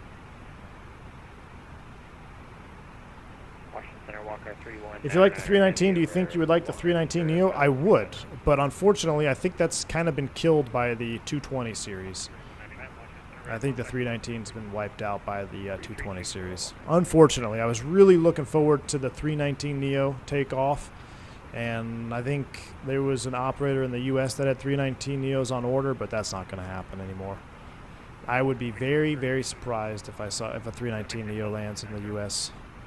It's all going to be 220s from here on out. And 320 Neos. All right. That's done. Can we do performance? Let's do a little performance. Current altitude. Nah, I want to do landing performance. Okay. Can't I just like have it fill data from METAR? Oh. No, that's not right. We're going to do this ourselves. 060. Wind magnitude. That must be a... Departure TBM 384, Mike Echo 2,500 for 5. That must be a European thing. The magnitude of the wind is 8 knots, Governor. Temperature is 5 C. QNH 29er. What was it? 9er 0. direct Colin, climb and maintain 260 for my Echo. 2990, 060 at 8. Runway elevation, I think it's like 200 feet. Let's just put 200. Runway heading, I don't even know. I don't know. What is runway heading? What's my final approach score? 054. That works for me. I got no time to look this stuff up. Runway condition is, we're going to do medium.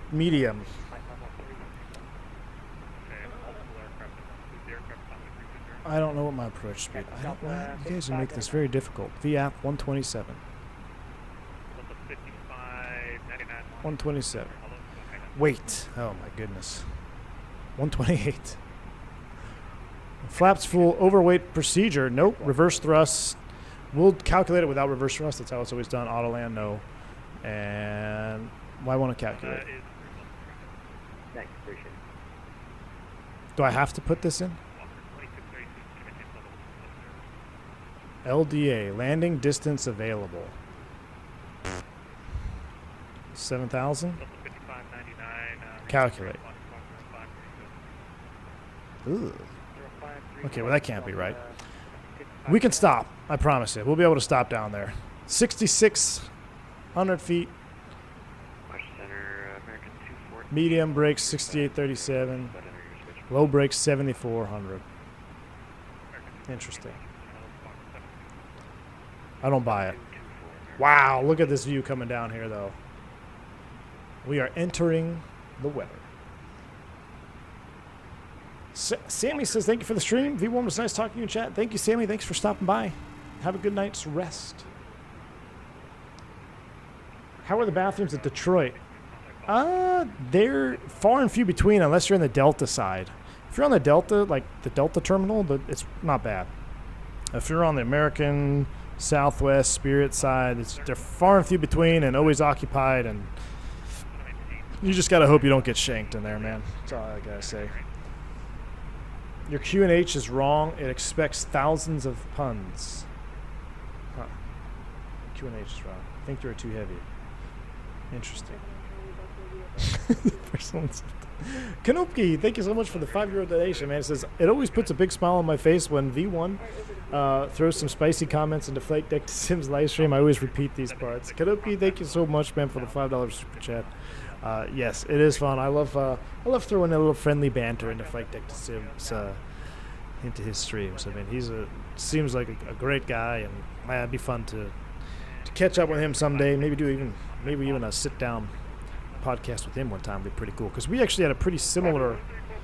He trained in the United States where I trained and I taught, and his flight school I was actually recruited by, but I didn't go. I turned it down.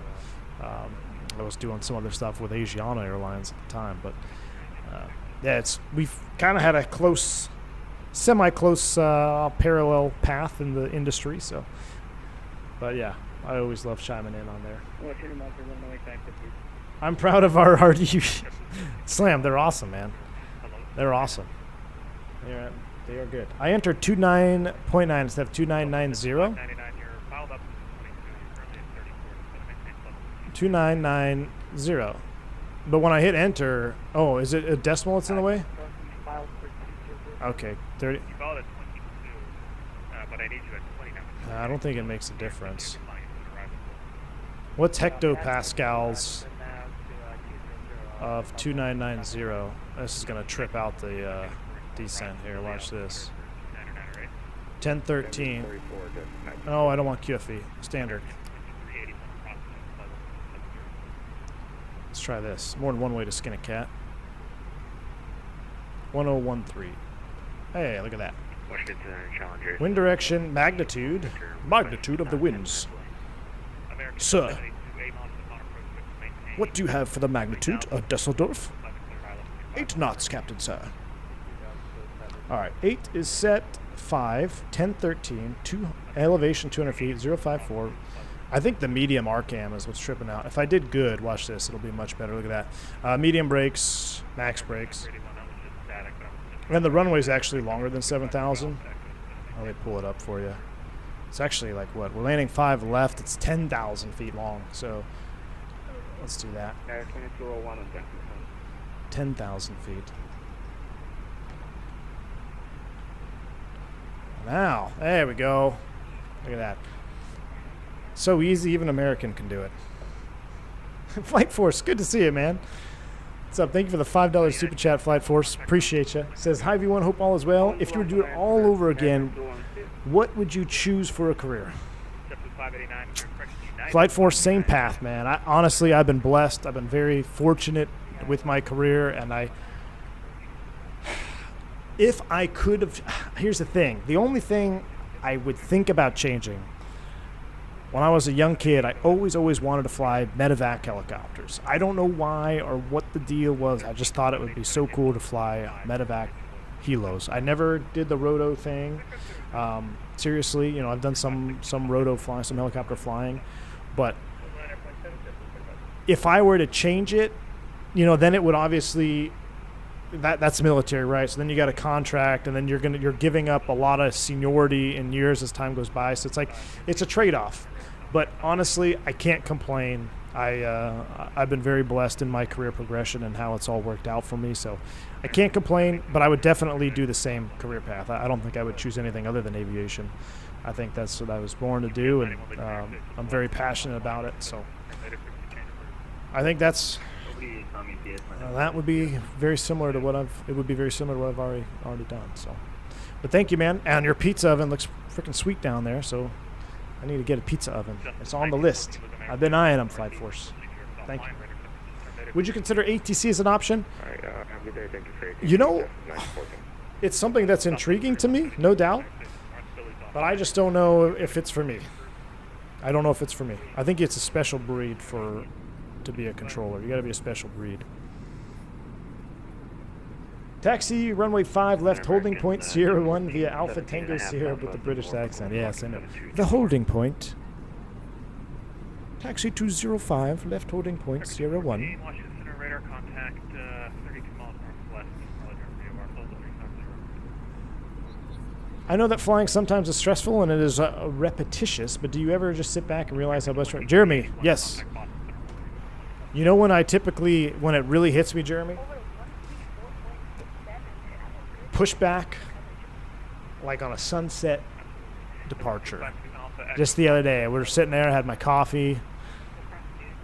FO's doing his thing. We're loaded up, and we're getting ready to push. And I even told the FO I was flying with, because we were kind of complaining about some stuff that was going on company-wise. And then I said, you know what, at the end of the day, though, I'm still very blessed, and I love this job. You know, as much as we complain, because pilots do complain, it's just part of our nature. We will complain about everything. We will always find something to complain about. But at the end of the day, I still love what I do. Even yesterday, I mean, I was really not happy about getting up at 4 a.m. and doing a repo flight to Houston and then flying to, I don't even remember where we went. Went to Denver, LA, all that stuff. Yeah, I was not happy. I had to get up at 3:30 o'clock in the morning or whatever. But, you know, still pretty neat. I feel like pilots, unfortunately, always find ways. Oh, yeah. It's not unfortunate. It's just something that we do. And it's like the ongoing joke that we tell. Is, you know, if I had an airline that will pay you $1 million a year, and all you have to do is fly 1 day a week, but you always have to fly every single Wednesday. But that's it. You don't have to fly any other days. Say, oh, yeah. The normal person will be like, all right, cool, sign me up. The pilot's going to be like, every Wednesday? Yeah, we will always find something to complain about. It's just part of the gig. The joke controllers have is to have the right combination of insomnia, insanity, and alcoholism. That's like the pushing tin. You want to watch a good, I say good. You want to kind of watch how would you classify Pushing Tin, the movie? Have you guys seen it? Angelina Jolie's in it. She's way young. Billy Bob Thornton, John Cusack. If you want to watch a movie it's got some good flying scenes in it, but it's definitely on the more comical side of things. Billy Bob United Thornton. 589, wind 150, runway 19. Watch Pushing Tin about air traffic controllers. You should 5599. watch that on Netflix or Amazon or whatever it is you use. Gary, what's up from Australia? That's a long ways away. I think most commercial airliners are changing to Airbus planes now. Qantas are changing them. Gary, what's up, man? That's a long way away. Good day, mate. Yes, I think Airbus is really, no pun intended, taking off as far as the airline industry. But Boeing is not out of the race yet. I think Boeing's got some stuff coming down the pipe that is going to be up there. You know, Boeing's already really killing it with the 787, no doubt. But Airbus is definitely, at least the way I see it, I mean, it's really doing good from a business company standpoint. They're selling a lot of airplanes.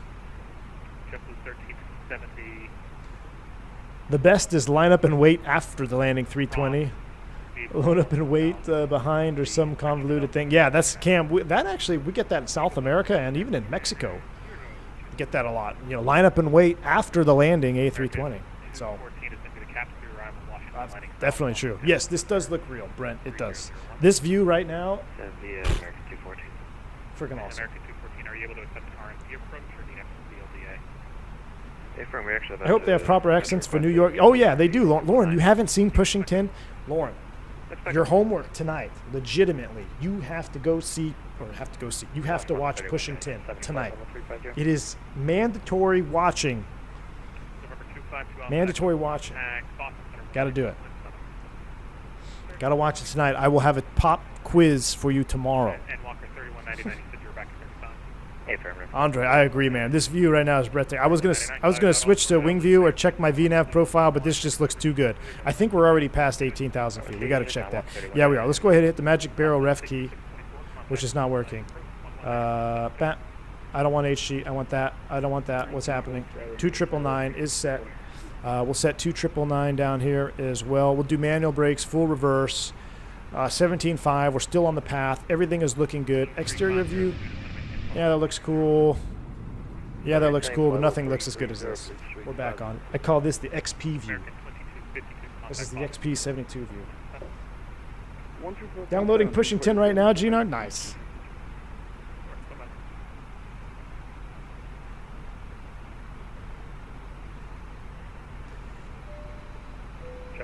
Oh, Andre Henry. I did not. Yes, you're absolutely right. 36 months, and you have been winged.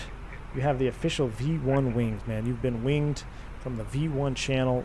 Absolutely fantastic looking. Thank you for the support, Andre. Really, truly. I mean, it may just be badges to some, but, you know, when I start seeing these 12, 18, 24, 36-month badges popping up in the chat, that really, I mean, that's really cool. I mean, that's almost, what, that is 3 years? 12, 24, that's 3 years, Andre. Wow. And it probably took a year for me to even have memberships allowed on the channel, so who knows how many months before that you were part of it. But thank you for the support. Appreciate it. Means a lot. Hit the like button for that. Absolutely. How are we doing on likes? We got 270. And we've got 296. We have more likes than viewers. You guys are awesome. Thank you so much. Doubling up the streams today. VNAV. We'll double check, Ivan. VNAV is actually right on path. We are perfect. Look at this. On speed, on path. Fly-by-wire is showing out. Fuel tank transferred 64. Yeah, that's normal. We're looking good. I actually had a 321 giving me fuel issues the other night. But everything looks good there. Yeah, I was getting fuel below 6,000 on a 321, but we had well over 6,000 pounds on board, and I thought maybe it was a sensor fault, and then I thought maybe we were leaking gas, and then I thought maybe we had more fuel or less fuel in the tanks than was indicating. Kind of raised an eyebrow for sure. Downvoted by 4 Boeing pilots. Yeah. What was the first year of the channel, Jeremy? I honestly don't even know, dude. Uh-oh. Looks like it might be working tomorrow. Let me take a look here. I think something just dropped into the open time. Yep. I will probably be flying tomorrow. That is an early one. Come on, seriously? 3502 to 718 level 3. Come on. 310, 23506. That's gonna suck. That's an early one. That's like 5 a.m., y'all. Hold on, I'm checking some stuff out here.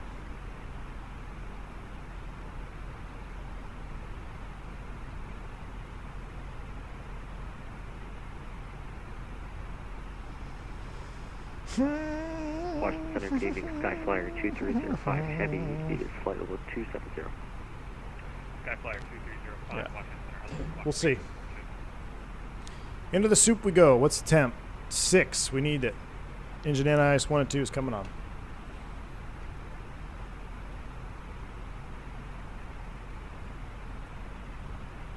Right up the screens. A little bit more floodlight. A little more floodlight juice. We are looking good. Engine anti-ice is on. Oh yeah.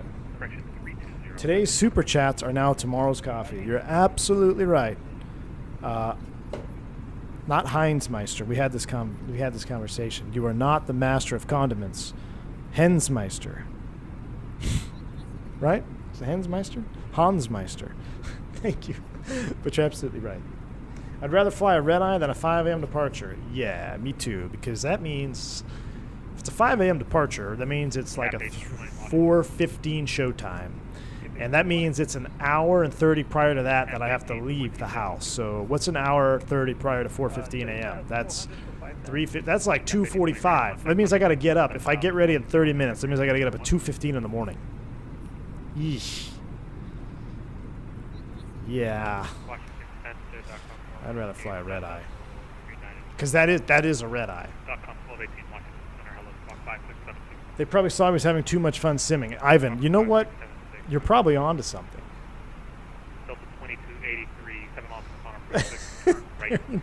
V1 still loves the job. Literally 5 minutes later, I'm like, it's gonna suck. You're right, man. You're absolutely right. I gotta double check. I gotta check this other thing here for my schedule. Hold on. Let me know if the airplane's crashing, because I'm on a different window that's not being broadcast. I gotta log in here. I better not get slapped with this trip. If I get slapped with this trip tomorrow, y'all, I'm gonna be... I love my job. I love my job. What? How is that illegal? Walker 1108. You said you wanted to set? Yeah, we'll take 4,000. That's okay. Walker 1108. How? 4,000, thanks. It's not on my schedule yet, but not ruling it out. Well, I guess y'all will know tomorrow. If I don't have a stream scheduled and you don't see me tomorrow. Let's see. Let's see if there's any. Surely there's got to be some other. Ooh, you know what? I think I'm safe. I think I'm going to be safe, y'all.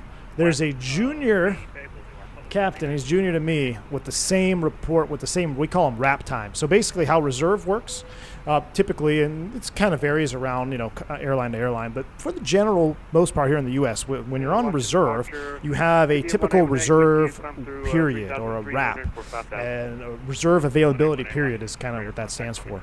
And you're typically required to be on duty anywhere between 12 to 16 hours, again, depending on the airline and how things work out. But I'm an early wrap. I'm an 0300 wrap, which is, so basically I can be called 3 a.m. and that makes me legal. But if there's anybody else that has the 3 a.m. as well on the same day, it goes in seniority order.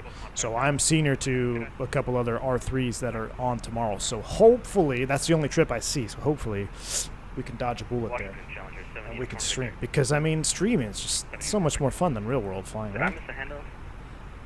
I will definitely say streaming in flight sim, it's definitely more fun than getting up at 2:15 in the morning to go fly. I'm getting a line. That I will say. Unless it's go-home day. I'll gladly get up at 2:15 to get on my go-home 5 a.m. departure.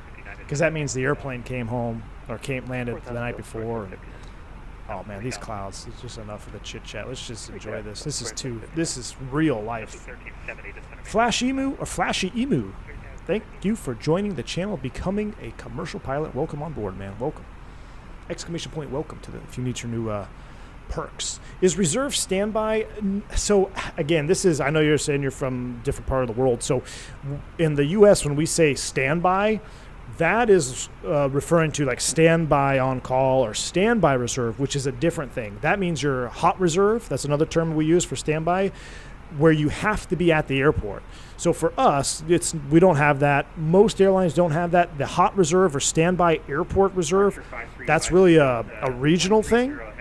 So in the regional airlines, that's a thing where you have to spend all day waiting to be called in an airport. That's the absolute worst.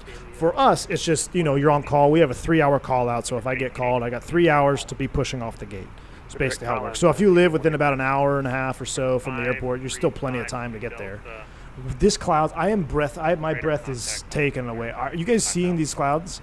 Are we seeing the same clouds right now? I cannot tell the difference between real life and Microsoft Flight Sim right now. Not even kidding. Going into that cloud was the most real life thing I've ever seen on Microsoft Flight Simulator. I'm waiting till we pop out. That was the best cloud surf entrance I've ever watched on Microsoft. Okay, so you have home or airport standby. I see. Yeah, so you got both. I see. Yep. Air Canada has hot reserve. There you go. Yeah, see, contractually we don't have any of that. I don't think it's very common in some of the major carriers. I know a lot of the regional carriers have that here in the States. Oh my goodness. And the problem with that is, like, if you don't get called, I mean, you still have to get up, you have to get to the airport, at least when you're home, I mean, you hang out at home, you could stream, do whatever. If you get called, cool, you go to work. Santiago, good to see you. Welcome. Home standby is 90 minutes from call to aircraft. Wow, that's short. Wow. They used to do that at the majors, but they got rid of it. A new CBAs. I don't know if they had any policies lasted up to 2020, but 2020 killed a lot of it. Oh, yeah. Even regionals turning it off with new CBAs. Good, as they should. It's awful, man. Airport standby is just awful. Kyle Ferris says this is a result of having a giant entity such as Microsoft pour money into a decent dev studio. Yeah. Look, now we're entering rain. Are you kidding me? Are you kidding me? 317 likes and 317 viewers as well. You guys are awesome. You guys are absolutely awesome. We're entering the rain. I don't even want to look down and see where we are.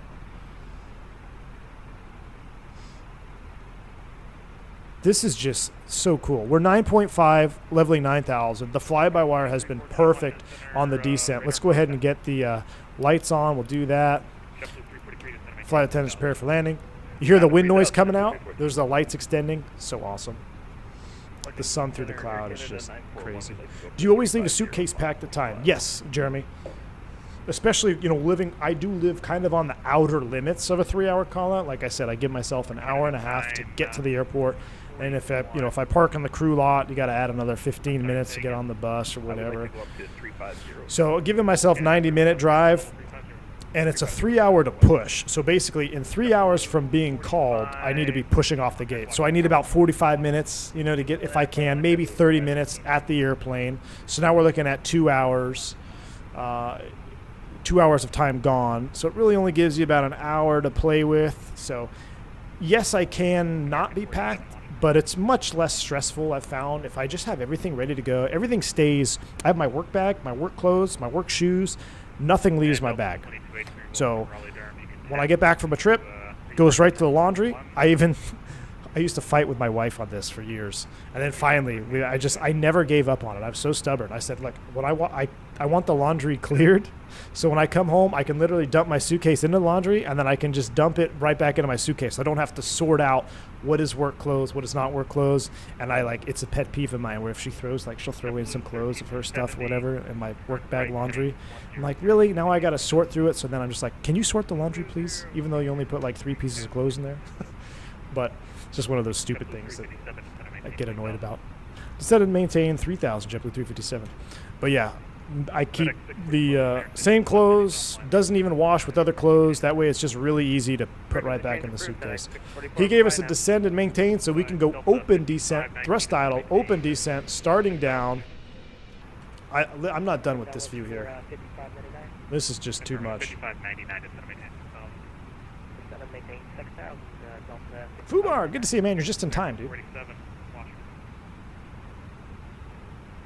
Oh, Kyle, yeah, I forgot to get into it on this one. We'll see if we can get into it on tomorrow, hopefully. How many different uniform sets do you have? I don't even know, Jeremy, probably 6 or 7 different shirts that I rotate through. So the longest trip that I typically would be called for is 4 days long. So I normally wear one shirt. I have a backup shirt. Depending on the trip, I've been getting brave. I typically just bring one pair of dress pants, uniform pants. I do have a good podcast to tell about where I had to, buy a separate set of uniform pants. What was the speed again for JetBlue 357? 210 on the speed, JetBlue 357. We'll have to get into that on the podcast because it's actually pretty funny. And no, I didn't have an accident in my pants, but I needed a new set of uniform pants, and I had to go buy a pair at Philadelphia Airport. So after that, I always started bringing a spare pair of pants, but then as of late, I've kind of gotten away from that. I feel like I'm living dangerously.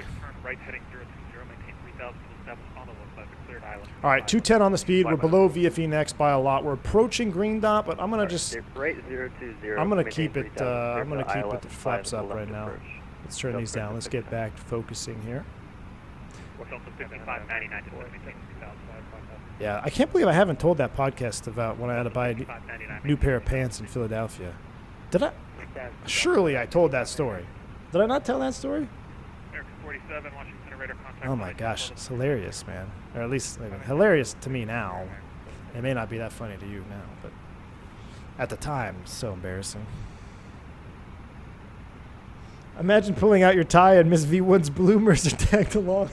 They get tossed, you come home with them. There's a number to call for 1-800 child support. Shaq, you're killing me, dude. You're killing me, Shaq. I don't wash my tie, actually, though. I got to keep my tie separate because if you throw that in the washer, it'll get all, frizzled. I need a new tie. I'm getting ready to switch ties. I've been wearing one tie for years. It's about wore out. I'm thinking, so I used to I wear my Texas lanyard. I'm thinking I'm going to swap that out. I don't know, maybe an Airbus lanyard and then wear an American flag tie. Or do I just get an American flag lanyard and a plain tie? I don't know. Decisions. I'd burn them and never, ever speak of it again. Shaq.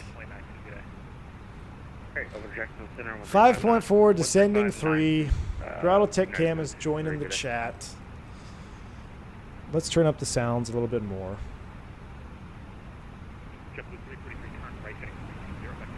Let's turn up the... Right to 320, JetBlue 343. Autopilot's off. Oh, gee. Hey, when that happens. All right. 4.8 for 3. We're following him. We're being vectored in. We're definitely in the soup here. What's the outside air temperature? +4. We're not getting any ice out here, are we? I'll tell you what. Microsoft makes me nervous. Wing anti-ice is coming on. 343, 8 miles upon approach, turn right heading 0. Again, you wouldn't turn on wing anti-ice unless you were visibly seeing accumulation of the ice. Right to 020, maintain. But because it's Microsoft and it makes me nervous, we're going anti-ice or wing anti-ice on. Delta 2759, wind 0608, runway 5 left clear to land. 5 left clear to land, Delta 2759. I cannot pop out the McD, sorry. 70, 10 miles upon approach, turn left heading 0. That's what's really nice about the Tolas and X-Plane too in general is your pop-out screens and all that. I do miss that feature for sure. You can do it.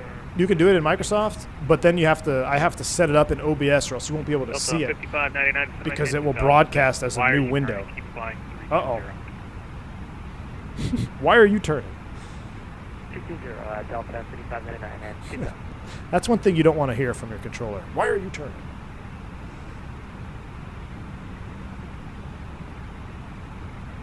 Washington Center, good evening, Mark. 1556, Fisher 50350. I love it when people speak with their microphone like this. All right, once we level, we'll extend flaps 1. VFE next, we're well below that. Flaps 1, here we go.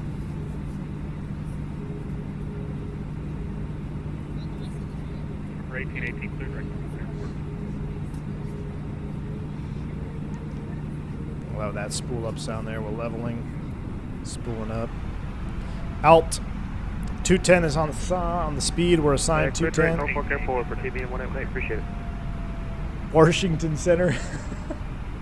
Delta 5599 current left 190. Oh yeah, flight recorder. Got to keep it ready. Thank you. Sean Connery's ghost. These later day streams is when it starts getting chippy, you know? That's why you got to be careful. I think our late night stream we did the other night too, we got a little chippy on there. Washington. Sean Connery. Current right heading 010. 010, JetBlue 357. That just reminded me of that. What's that skit? This is it a what's the skit with Sean? It's not really Sean Connery. Oh my gosh, the trivia one. It's freaking hilarious. Tim Hamilton, thank you for the $8 super chat, man. Appreciate you. He says, "Here's a coffee for an early morning start tomorrow." Tim Hamilton, well, that's very kind of you. I appreciate you. I hope I don't have to use it for the early morning start tomorrow. I hope I can use it for the nice laissez-faire start to the Tolless X-Plane 12 stream tomorrow when I stop at one of my local favorite coffee shops here that just opened up. So, Tim Hamilton, thank you for that. Appreciate you. But you can bet if I'm getting called in at 2:45 in the morning, I will indeed be putting that to good use. Thank you for the support. Saturday Night Live Jeopardy. Thank you. Yes. Surely some mistake. Okay. I gotta listen up or I'm gonna get yelled at. I'm gonna slow. He told me 210, but I'm gonna cheat because I'm getting nervous. Delta 5599, 6 miles from final approach course, fly heading 090, maintain 2 southwest there, LDA 019 approach. Will Ferrell, Astrobeck, Sean Conway have lots of Yokohama jokes. 090, maintain 2000, still established, clear LTA, runway 19er, Delta 5599. Alright. And 357, heading 020, maintain 3 until established, cleared ILS 25 left approach. 0203 telescopes, cleared ILS 5 left approach, JetBlue 357. Alright, he cleared us for approach. So that means I'm going to go 180 on the speed, 020 on the heading. 600 feet. Approach, a P2. We are cleared approach, that's coming on. Glide slope blue, lope blue, Cat 3 dual, autopilot 1+2. Let's go ahead and drop flaps 2. 5599, contact Washington Tower 119.1. 91 Delta. Yeah, the Tolless. Yeah, again, I feel not good about even like comparing the Zobo model. But if you want to just compare a Zobo model versus Tolless model, the Tolless wing view definitely works. I hope that guy's not watching the stream. We're just having fun. But you don't have to have your mic that close to your face. American 2314. Go ahead. Yep, wondering if we could go ahead and start our descent for 2314. I see now why Captain Canada has the We Love Hatsim emoji. I see now why he has that. Very, very good use of that. Nope, we're not going to do an auto land. I just have to pee, so I'm letting the autopilot fly right now. I'll fly it here in a moment. All right, November 560 Tango Kilo, you're wanting VFR, flight following up to DC, is that correct? All right, Loke start. Glide slope's alive. Tango with the radar contact, 20 miles, flight slope, at 15,000, this is by Friday, any else? Diego, unfortunately, I didn't spend the money on the FS Labs 319, and it would just be too much. Wow, look at that wind shear off there. Jeez, it would be too much to get vested in P3D just to get the 319 up again to do the comparison. Unfortunately, I don't see that. Only 5 left, clear to land, JetBlue 257. I don't see it happening, Diego. Sorry, man. All right, we're glide slope star. Going altitude is 5,000 white set. See, that's the same as the Tolless Neo. That's awesome. That's correct. Right about 2,500 feet will be 2,000 above touchdown. We'll go ahead and configure. Replay is recording. And if we stuff this landing, it's because I really have to pee. Whoa, 2,000. All right, manage speed. Gear down. Spoid brakes armed. 3,214. Why? Oh, we never activated and confirmed. That is why you gotta activate and confirm. I gotta say, anyone walking past your office and hearing Flight audio attendants, anti please prepare for landing. sounds must be like, who the hell is he talking to? Kelly Simmer, I have often thought about that myself. We're going to be high. We're going to screw this up. Thank you so much for the $5 bank angle check, man. I've often thought that myself. You know, luckily on a Sunday, I don't think anybody's here, so we're safe. But, oh, boy. Here we go. Signs on. We left the seatbelt sign off. You guys are just terrible co-pilots. VFE next minus 10. Flaps full. Landing checklist. Cabin crew advised. Auto thrust speed. Auto brakes are off. ECAM memo is now landing all green. Landing checklist is complete. Here we go. Autopilot's coming off. I'm going to hand fly. I'm going to leave the auto thrust on like we did for the TOLAs because I want to try to simulate that. Wow, this is going to be low. There's approach lights. So the call would be approach lights, and you can say continue. Never heard of before. Do you want to keep climbing up to 37 or do you want to go back to 35? What? No, we're going back down to 3.5. Alright, sounds good. Power, please, power, please, power, please. We're right on the edge. I should have bumped up. I wish I had an FO to bump up my VAP right now. Richmond Airport. We're way too close to that VLS for my comfort. I'd like to bump it up about 3 or 4 knots.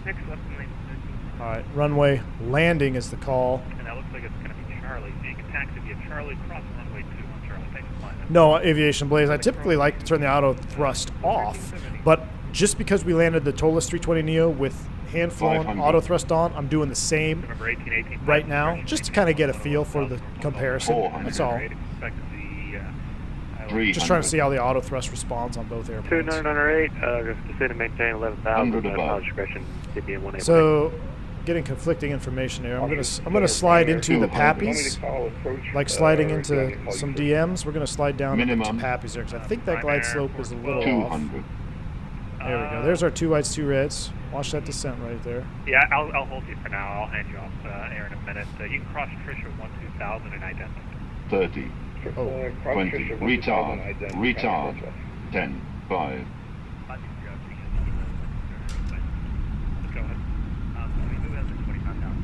Fly down. Fly that nose down. Nice. Spoilers. Reverse screen. Decel.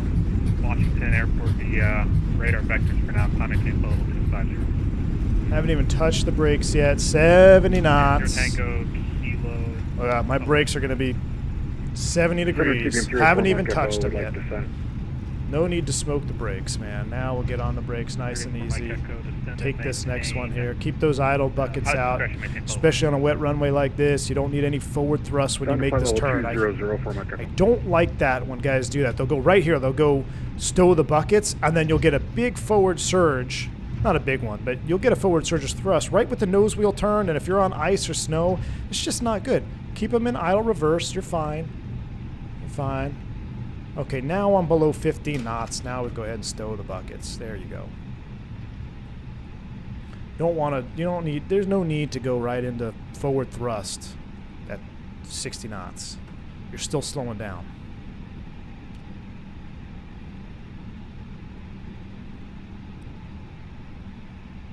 All right. How was that landing? A 52? I'll take it. Number 10 Whiskey, positive discretion, maintain 11,000 Norfolk altimeter 299. I don't know if he's going to give me any stuff, so we'll just do this. American 214, clear direct Fergie, cross Fergie 3000, cleared RNAV, RMP, runway 19 approach. Direct Fergie 3, go ahead and clear for the RNAV, runway 19, American 214. So outside air temp, +5, yeah, we'll keep the engine in ice. Just confirm you want me to cross Trish at 1-2000, primary force. Nate Liebig, $19 super chat, dude. Thank you so much for that. Appreciate the super chat. Don't see a message. Tell you what, just descend and maintain 1-2000 expedite. Don't see a message with that. I'm not laughing at you. I'm laughing at Gnar below you there. Stow the buckets. Okay, tell him maintain 1-2000. Thank you so much, man, for the $20 super chat. Don't see a message with it, but I appreciate the support. Bravo to the gate. Thanks for the ATC. We'll talk to you next time. JetBlue 357. Appreciate y'all's patience. Yeah, you did a great job, man. All right. DC Center, good evening. FedEx 458 Heavy. Thank you, Nate. Appreciate you, man. We are currently at 234. 458, Washington Center, radar contact. We'll go ahead and stop the recording now. I was going to take it all the way to the gate. 1 like to 357. Oh, man. Someone be my favorite. Hit 357th like. Someone make a 357th like. Oh, we're 5 likes behind. I thought we were right there at 357. That would be the icing on the cake if we could be 357 likes. But Nate, do appreciate you, man. Oh, there's a message. Love the channel. Strong work. Hey, Nate, you're awesome, man. Thank you for that monster $20 super chat. Glad you're liking the content. Hopefully there'll be more to come this week. 6,000 and right heading 230 for TBM 1818. Cap 1820, radar contact. Well, Taxiing in at Raleigh is probably the center's lowest priority right now. Yeah, I figured as much. 447 uniform Victor, leaving my airspace to the West Indies offline. Radar service committed and frequency change. Don Stinson says, unfortunately on Microsoft right now, we actually have some forward thrust and reverse idle. Interesting. Working on it. ... Ooh. That's pretty neat, though. 7 uniform Victor, can you copy that? Yeah, but that's kind of what... who's he talking to? Uh-oh. He's talking to me? Where am I going to park? Let's park here. Let's pick a line. Pick a line. Any line.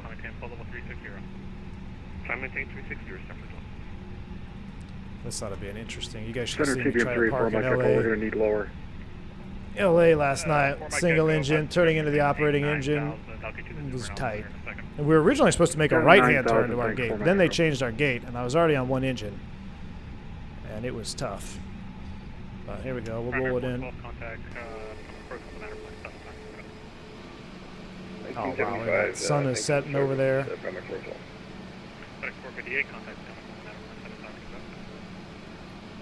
Over to Potomac, FedEx 458, see ya. American 214, contact Washington Tower 1. Thank you, Milltown. Appreciate it. Zero whiskey to center maintain. Just kind of using differential braking to get the right spot. 6,220. Brakes are set. Ladies and gentlemen, welcome to Raleigh, Durham. How are our brake temps down there? Oh, look at that. Well, I don't know if I believe it. 15 degrees? I'm good, but I don't know if I'm that good. I think real life they'd probably be 70, 80. They'd probably be less than 100. Well, it is 5C and raining outside, so yeah, you know what? Maybe. I'm not going to shut down because we're going to go right into replay mode. So let's real quick take a look outside. Anybody on short final? I don't see anybody on short final out there. So we will disconnect from that sim. And yeah, I do have to pee, so we're going to make this quick. We're going to go replay mode. We'll pause the sounds for now. Let's reconfigure flaps full. Or I think we were flaps 2 at the replay start. Parking brake is going to come off once I get back there, so we're looking good. Flaps 2, let's reconfigure our lights. And we'll reconfigure the wing anti-ice as well, just to be safe. So that's coming back on, that's coming back on. Deep, deep, deep. All right, and replay it is. Glad I came across your channel. Great Airbus insight. Wish list, having a laugh. Thank you. Flight Dispatch 320. I'm glad you came across it as well. Hope you stick around for some additional streams and additional content. Always awesome picking up new viewers and new fans of the content. So thank you so much for stopping by. All right, here we go. What kind of damage did we do? Good thing the Raleigh toilets are nice. I know. I can't wait. I know exactly where I'm going, too. I know exactly where I'm going. Flaps are coming in. I should have got the Orbix Raleigh, but I didn't really want to spend. It's going to be one quick flight, but I probably should have done. I think it's like, what, 28 Australian? What's that in US? Yeah, I guess that's pretty standard for Orbix. It looked good. I just realized it too late. I was already in the sim. Like, oh, I should have got an Orbix scenery for this. How are Memphis bathrooms? Thomas Garcia, Memphis bathrooms. That's one I haven't been to in a long time. I don't know. Last time I was in Memphis, I think I was in Embraer 170, man. It's been a long time since I've been to Memphis.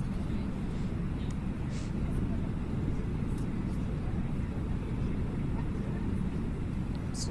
Can I arm that? There we go. Let's take the parking brake off as well.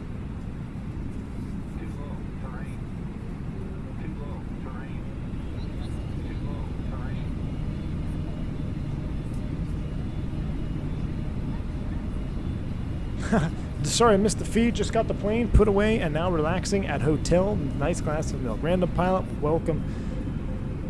Yeah, just in time for the replays, man.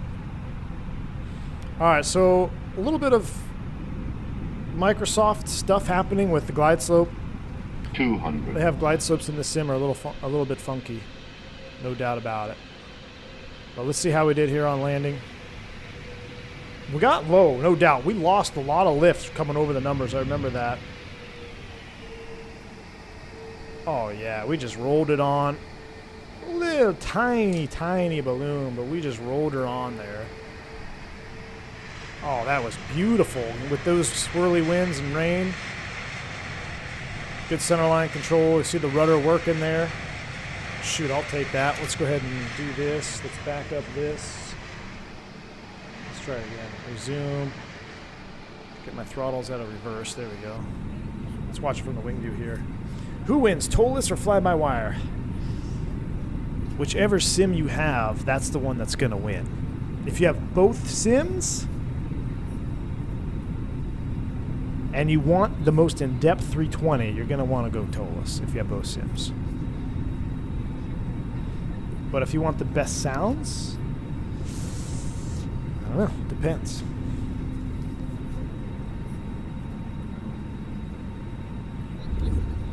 Oh, nice touchdown sound. Oh, was that a bounce? It wasn't a bounce. Look at the water rushing on that. That is cool. The best sim is the one you can run, or is the one your PC can't run.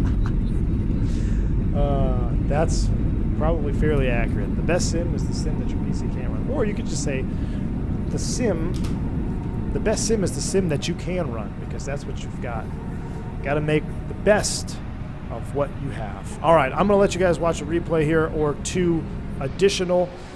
I'm going to get out of here. Like I said, I'm going to go use those lavatories at Raleigh, Durham. Thank you all for the doubleheader stream today. I hope you enjoyed this one. Thank you all for the support. Nate, Callie Simmer, Mike P, Miggs. There was a bunch of you guys in there. I'm just trying to go down the list here. Kanopi, Flight Force, Brendan, Barry. You guys are absolutely awesome. Thank you so much for the support. Everyone else that's been hanging out with me today, thank you as well. Thanks for hitting that like button. Love ending the stream when we have tons of likes. The viewership tapers off as it typically does. But you guys are awesome. That means you're at least stopping by and hitting that like button for me. I appreciate you. Until next time, hopefully tomorrow. If not tomorrow, it means I'm flying real world stuff. So we'll keep in touch. But get the Sias in chat. Until next time, stay safe, stay healthy. I'm V1. See ya!